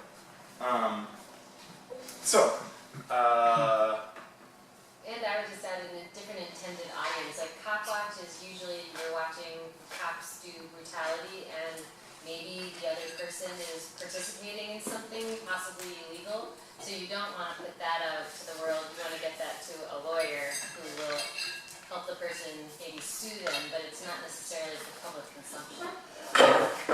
Right. That's a really good point that I'll get to in a bit as well. I've definitely put videos out there and had lawyer friends see them and be like, oh, cool, you just put the video out of a lot of your friends potentially committing felonies that didn't get arrested that day. Oh yeah, we'll watch that video. Blurry face business is a great advent in technology. Yeah, totally. So, styles, right? There's a couple of different storytelling styles I like to talk about. Last year when I did this workshop, we spent 2 hours talking about just video. And we talked a lot about how to create a story arc for like a 3-minute video. We talked about who your characters are, what your conflict is, what the resolution is. And that's one way to do it, and that's great if you have the time and energy to do that.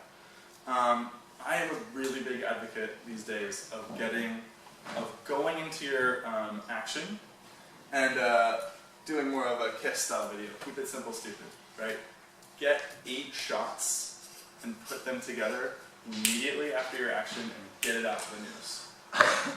Then, if you want to get more shots and create an awesome story arc, do that in the week that follows, right? And use that to tell the story afterwards. But my opinion is that we should all be prioritizing that first clip. And I'll talk more about that with photos in just a second as well. So when I think about a shot list for, if I was going to cover, let's say, well, actually, I'm going to show you an example of what I would call a pretty simple, very fast video. This was created, I the action happened at 9 p.m. I created this video after driving home 3 hours from Eastern Oregon and cutting it so it would be out for the news the next day. Let's count how many clips it is. Oh, this is quiet. The Cayuse, the Umatilla, and my tribe, the Walla Walla. Its true name is Walulapum. This river is Nichiwanapum. This whole river, clear up to our homelands. This is where we used to live. Stone's throw away was where we were raised as children. This is our homeland. My tribal enrollment number is X603. I'm a grandma and great-grandma, and I stand here this evening with all our brothers and sisters in our family to protect the sacred land in these waterways.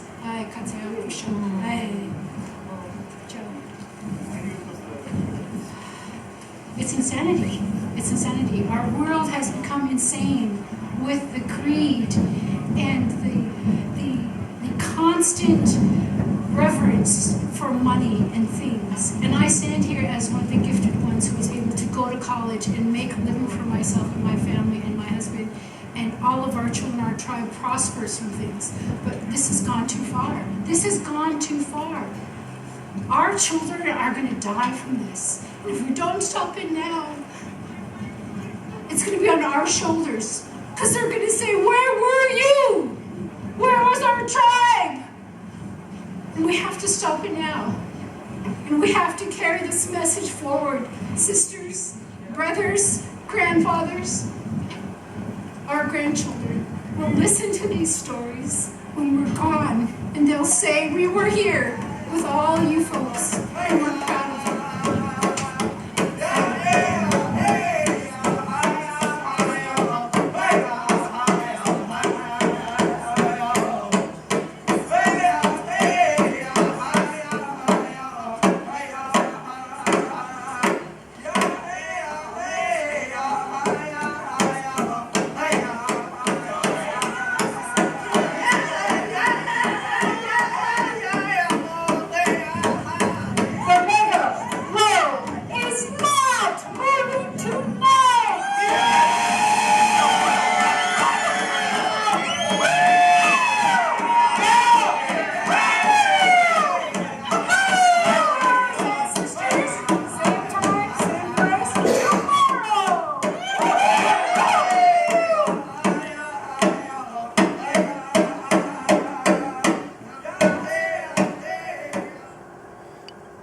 So there are a handful of things we really wanted to communicate with that.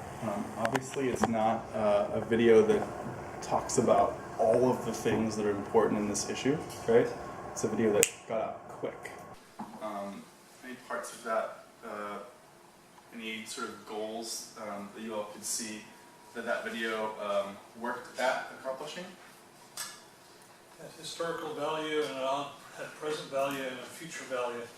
Right, and that sort of established the place and the connection of the activists to that place. Yeah. Yeah. Simple text saying what happened afterwards, the results of the action. Mm-hmm. Yeah. We kept a continuous sound clip, or at least it seemed like it was feathered together. That way it wasn't disjointed, even though the videos were separate. Yeah, it was one cut of or two cuts of the interview. Totally. Exactly. So happened fast. Anything else? So one of the things that we really wanted to do with that was recruit people. And we wanted to highlight we really wanted that to be seen by Umatilla tribal members as well, because we wanted to work with Kathy, who's on the video there. Was like, we need tools to communicate to our tribal members that this is happening and it's important to us, and we want to get more people out the next time. And so that was one of the goals, right? And that ended up getting posted on a whole lot of Native American activist sites, which was kind of what we wanted to get done with it. And it went out with a bunch of news the next morning. And it only took like 45 minutes to edit, so I could actually do it at 3 in the morning. I think that, there's a lot of things that you could do better or worse. It could be shorter, it it could include more of the issue. But And you could use a windscreen. oh well, I was blowing 45 miles an hour. I was using a huge wind thing. Oh, you It was- were? Oh yeah. Okay, that didn't know you. Yeah. No, I was using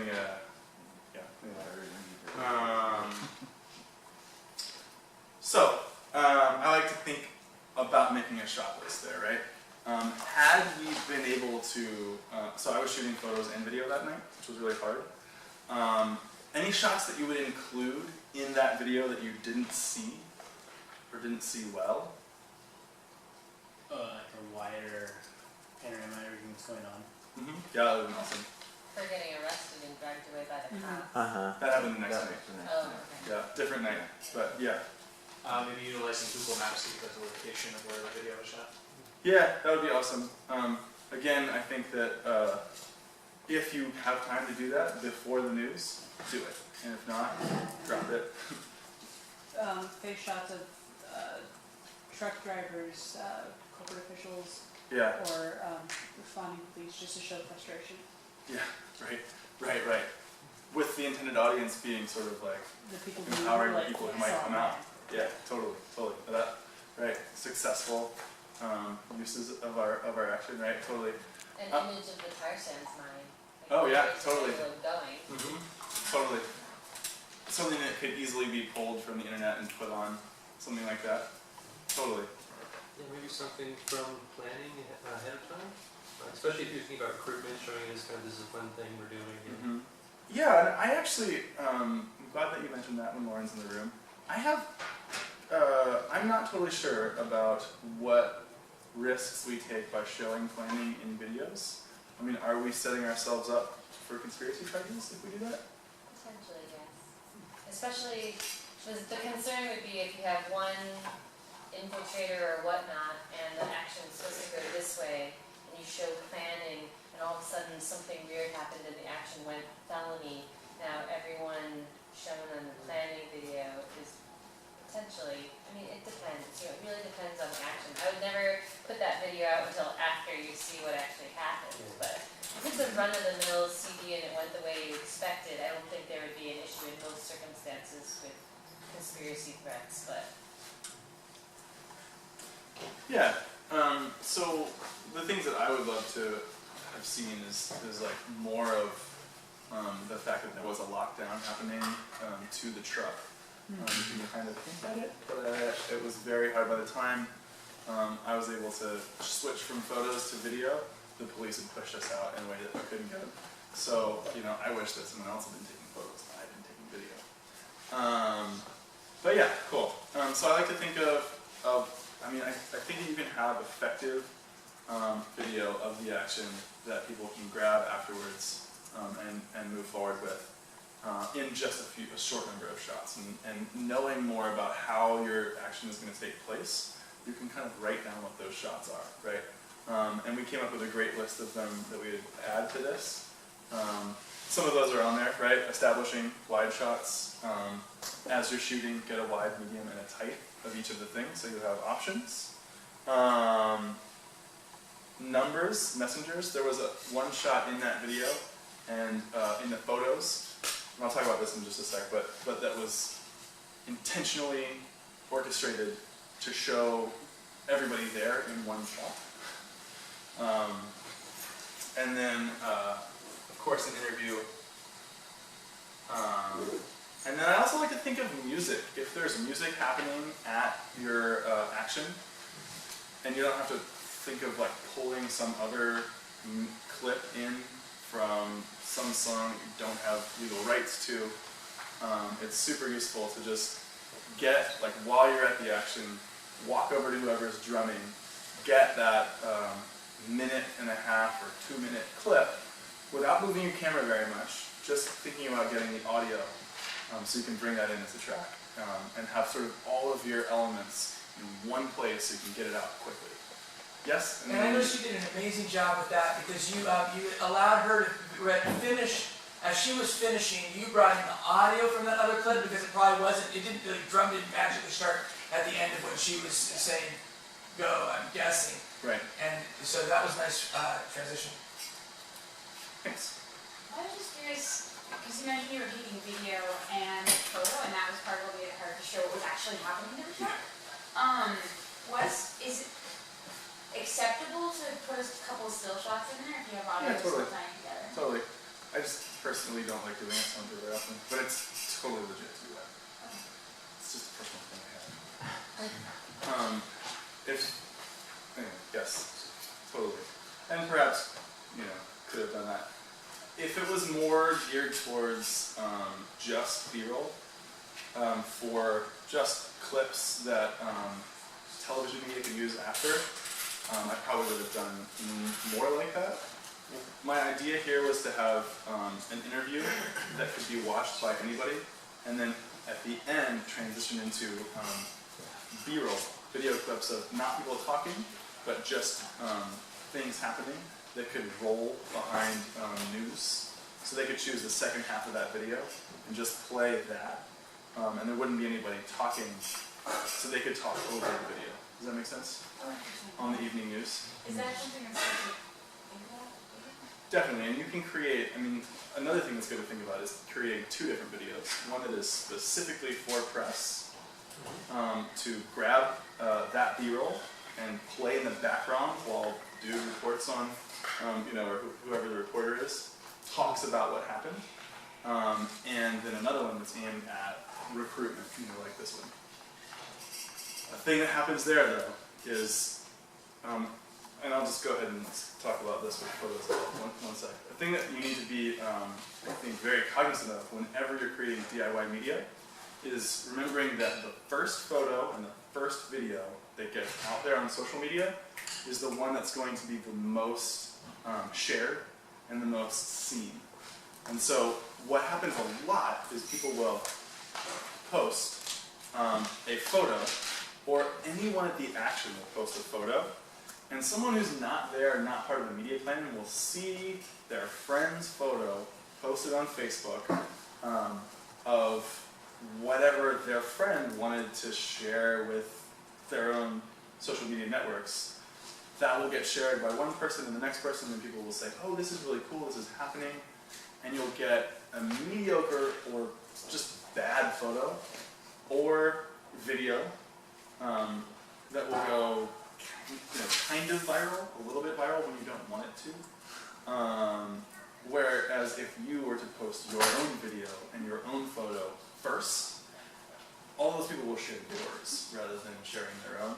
And so if you're creating two different videos, one being B-roll, one being more of like a story that's interesting for sort of mass consumption, you have to be very cognizant of who has those links and how they get shared.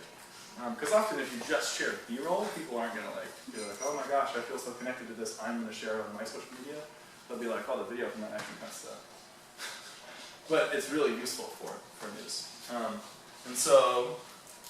Can I throw one quick thing in too? Yes. If you go to Tarzan's Blockade website, one thing that they did that kind of points to what you were just talking about, while the action is going on, they were importing it to their website, so it would show 9:25, and it would show a photo or a little video, and then people scaled the fence and got to blah blah blah, and they would do it throughout the day as a timeline, and all the reporters were on their website, which also had the backstory because it was their website, and they were following it like it was the impending coming of Christ or something, I don't know. They just were really mesmerized with that as a tactic. And then they also got to be the first video and the first photos out all over the place. Mm-hmm. Yeah, and having a good off-site media liaison to make sure that you're sending those photos and videos and they're sharing them appropriately. And all the organizations that you work with are sharing them appropriately. Sharing the ones that you want them to share is, I think, crucial in getting those ones to go viral. Because if you have the wrong video shared 50 times, or the wrong photo shared 50 times,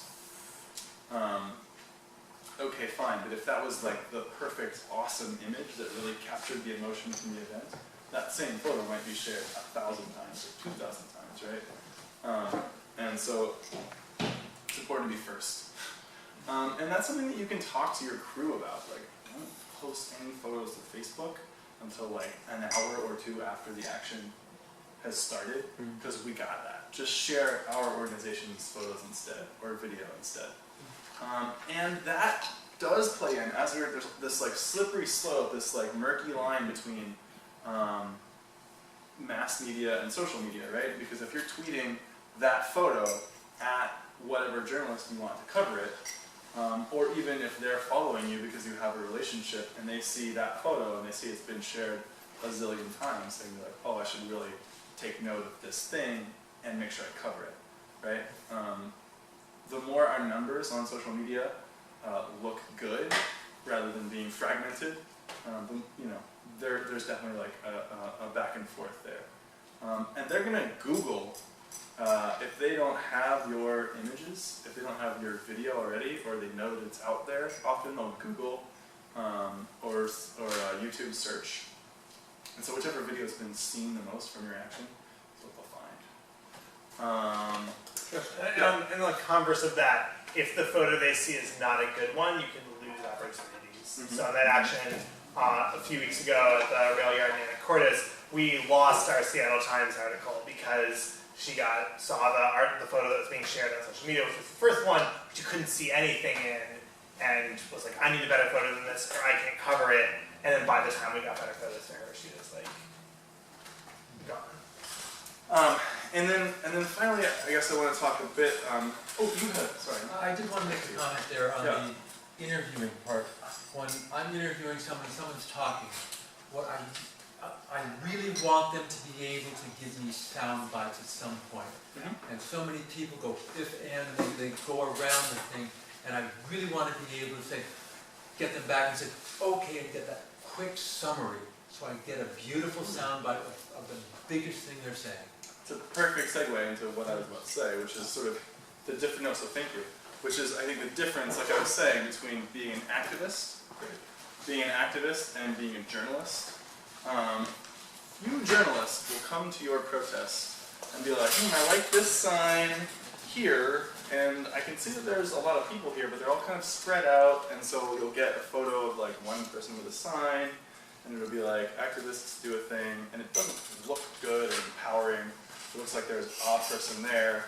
Or there'll be a group of people, and they won't be holding the sign with your message, and they won't have the megaload in the background or something. So when I'm making images at Action, I will very frequently orchestrate it. Because I want that iconic image. I want us to feel and look powerful and confident, and like, you want to join our team. Because that's what I want the press to cover, right? And I want the bad guys to see our images and be like, whoa, there's a lot of them, and they're good at what they do, right? So I will constantly, if I'm shooting photos or video, I'll say, it sounds like what you're saying is that, the megaloads are bad because they kill people in the tar sands, and we can't be responsible for that destruction. Is that right? Would you say exactly that? Or, and with Kathy, who's on that video, I'm not going to coach her at all. I mean, we have a really good relationship now. I might coach her a little bit, but like, she's a travel elder. Like, I'm not going to be like, yo, travel elder, can you say things a little different, please? Like, I'm so psyched that I get to listen to you because you make me cry every time I talk to you. So, I also do have like, I want to have respect for the elders. And if I'm shooting a photo, and it's all of us at a demo, I'm probably going to get at least one photo where I get everybody in one place, looking at me, holding the biggest banner that carries the best message, and I'm probably going to get you to put your fist up. And that is an image, it's just one example, right? But when I see photo editors look through things, they're like, oh yeah, that's great, or like, oh yeah, that looks really compelling. I'm going to put the thing in the background that we're trying to stop, because I want to orchestrate that image, right? I want to get an image that we shared on Facebook, and the more it's shared, the more likely it is to be the image that's in the media the next day. And I've actually I have press occasionally, like I'll orchestrate a photo, and then their photographer will come and they'll all take the photos, and that's great. And I've actually had papers call me and say, oh, your website, your organization's website is running our photo. And I'm like, no. That's my photo. Your photographer came behind me and took a photo of the photo that I orchestrated, which is great. That was the point. That was a really quick and dirty overview of DIY media. And some tips. Are there, would you like to add anything while we're here? Oh, I know. Sorry. No worries. Please go on to what you know. Okay. What I wanted to end with was a few weeks ago, we, after the Earth-First Rendezvous, was anybody there at the action? Just wanted to make sure if someone I didn't know was there. I was leaving them out. But it was a super fun action. I think media went well in a lot of ways because we used DIY media effectively. We had, there was a biomass plant that a large group of activists was trying to shut down. We had multiple affinity groups going inside of the plant to lock themselves to parts of the power plant used in the generation process, right? Allegedly. It's still pending. Photos are, okay. So, photos allegedly depict something. Right. Thank you. And so, if said people could get in and lock themselves to things and shut this plant down, or shut down at least some operations of it, that's great and media worthy, but all the media is going to get is closed fences and a big power plant, right? And that's fine, but if there was no place like in this circumstance, there was really no place to group up. Very hard to get an empowering image if you weren't embedded with these affinity groups. And so one thing that the groups did is they had photographers who had just phones go in and risking potential arrest with everyone else, take some of those hard to get images that the press is never going to get and send them out immediately to the offsite media liaison, right? So another important use of DIY media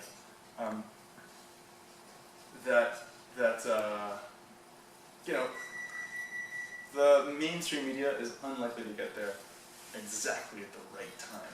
Sometimes they do, but I think part of what I think of is like getting their back and getting them images that they can't possibly get on their own, and then compiling those images with the video that you've just edited, which is 8 clips, and you did really fast, and your edit of just a handful of photos and re-press releasing. And if you do that, so often they will copy and paste your press release onto their web presence, and they'll take your photos that you wanted the message to get out there, and your video, and they'll push it out for you, right? They'll do our jobs, our social media jobs for us. Jason, you got it? Nope. I just wanted to see if there are one more. Totally. Do you do anything to say specifically, here are our photos, you are welcome to use them? Oh yeah, so when I read press release, at the top of the press release, I'll do 3 stars, and then in bold under the title, but still very prominent, photos and videos available, and then I'll have a web address at the bottom where they can download the video, and a link to a page where I've posted all the photos. You can use things like Flickr. You can give them a Flickr album that they have privileges to download from, or you can put on your own website, which is really nice. You can have a gallery on your organization's blog or website or whatever, and I'll just send them and I'll say, you know, you have blanket rights to use all of this in your media, and I'll go with it. How long would you make your B-roll? Sorry? How long would you make your B-roll for press? Figuring you're not going to want to sit through an hour of footage, so... Oh, no. Yeah. No. So I make like a few minutes, 5 minutes? A couple minutes. I really don't, I don't want them to have to cut it at all, right? Because if you send them 5 minutes with long clips, they're going to have to cut it. Right.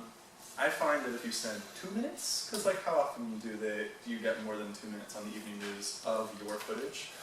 Not very often, right? But if I cut it like that, then they will use they're more likely to use the clips that I choose, and the parts of them that I choose, rather than the parts of them that they choose. Okay, so if you send 2 minutes, like how many different shots within that? Would you have like 8, 4? Yeah, I mean, if you could have, so you're going to have a little bit longer clips, right, if you have a full 2 minutes.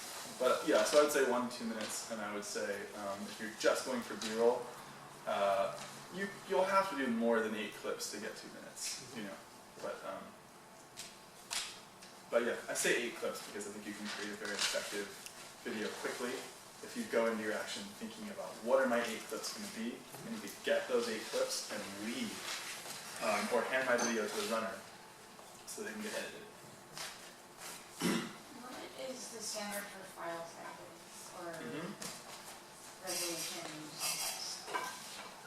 Everybody wants HD, and I mean, not everybody. Most everybody wants HD. Everybody can handle YouTube files, right? So YouTube, the standard video on YouTube is 720 by 1280.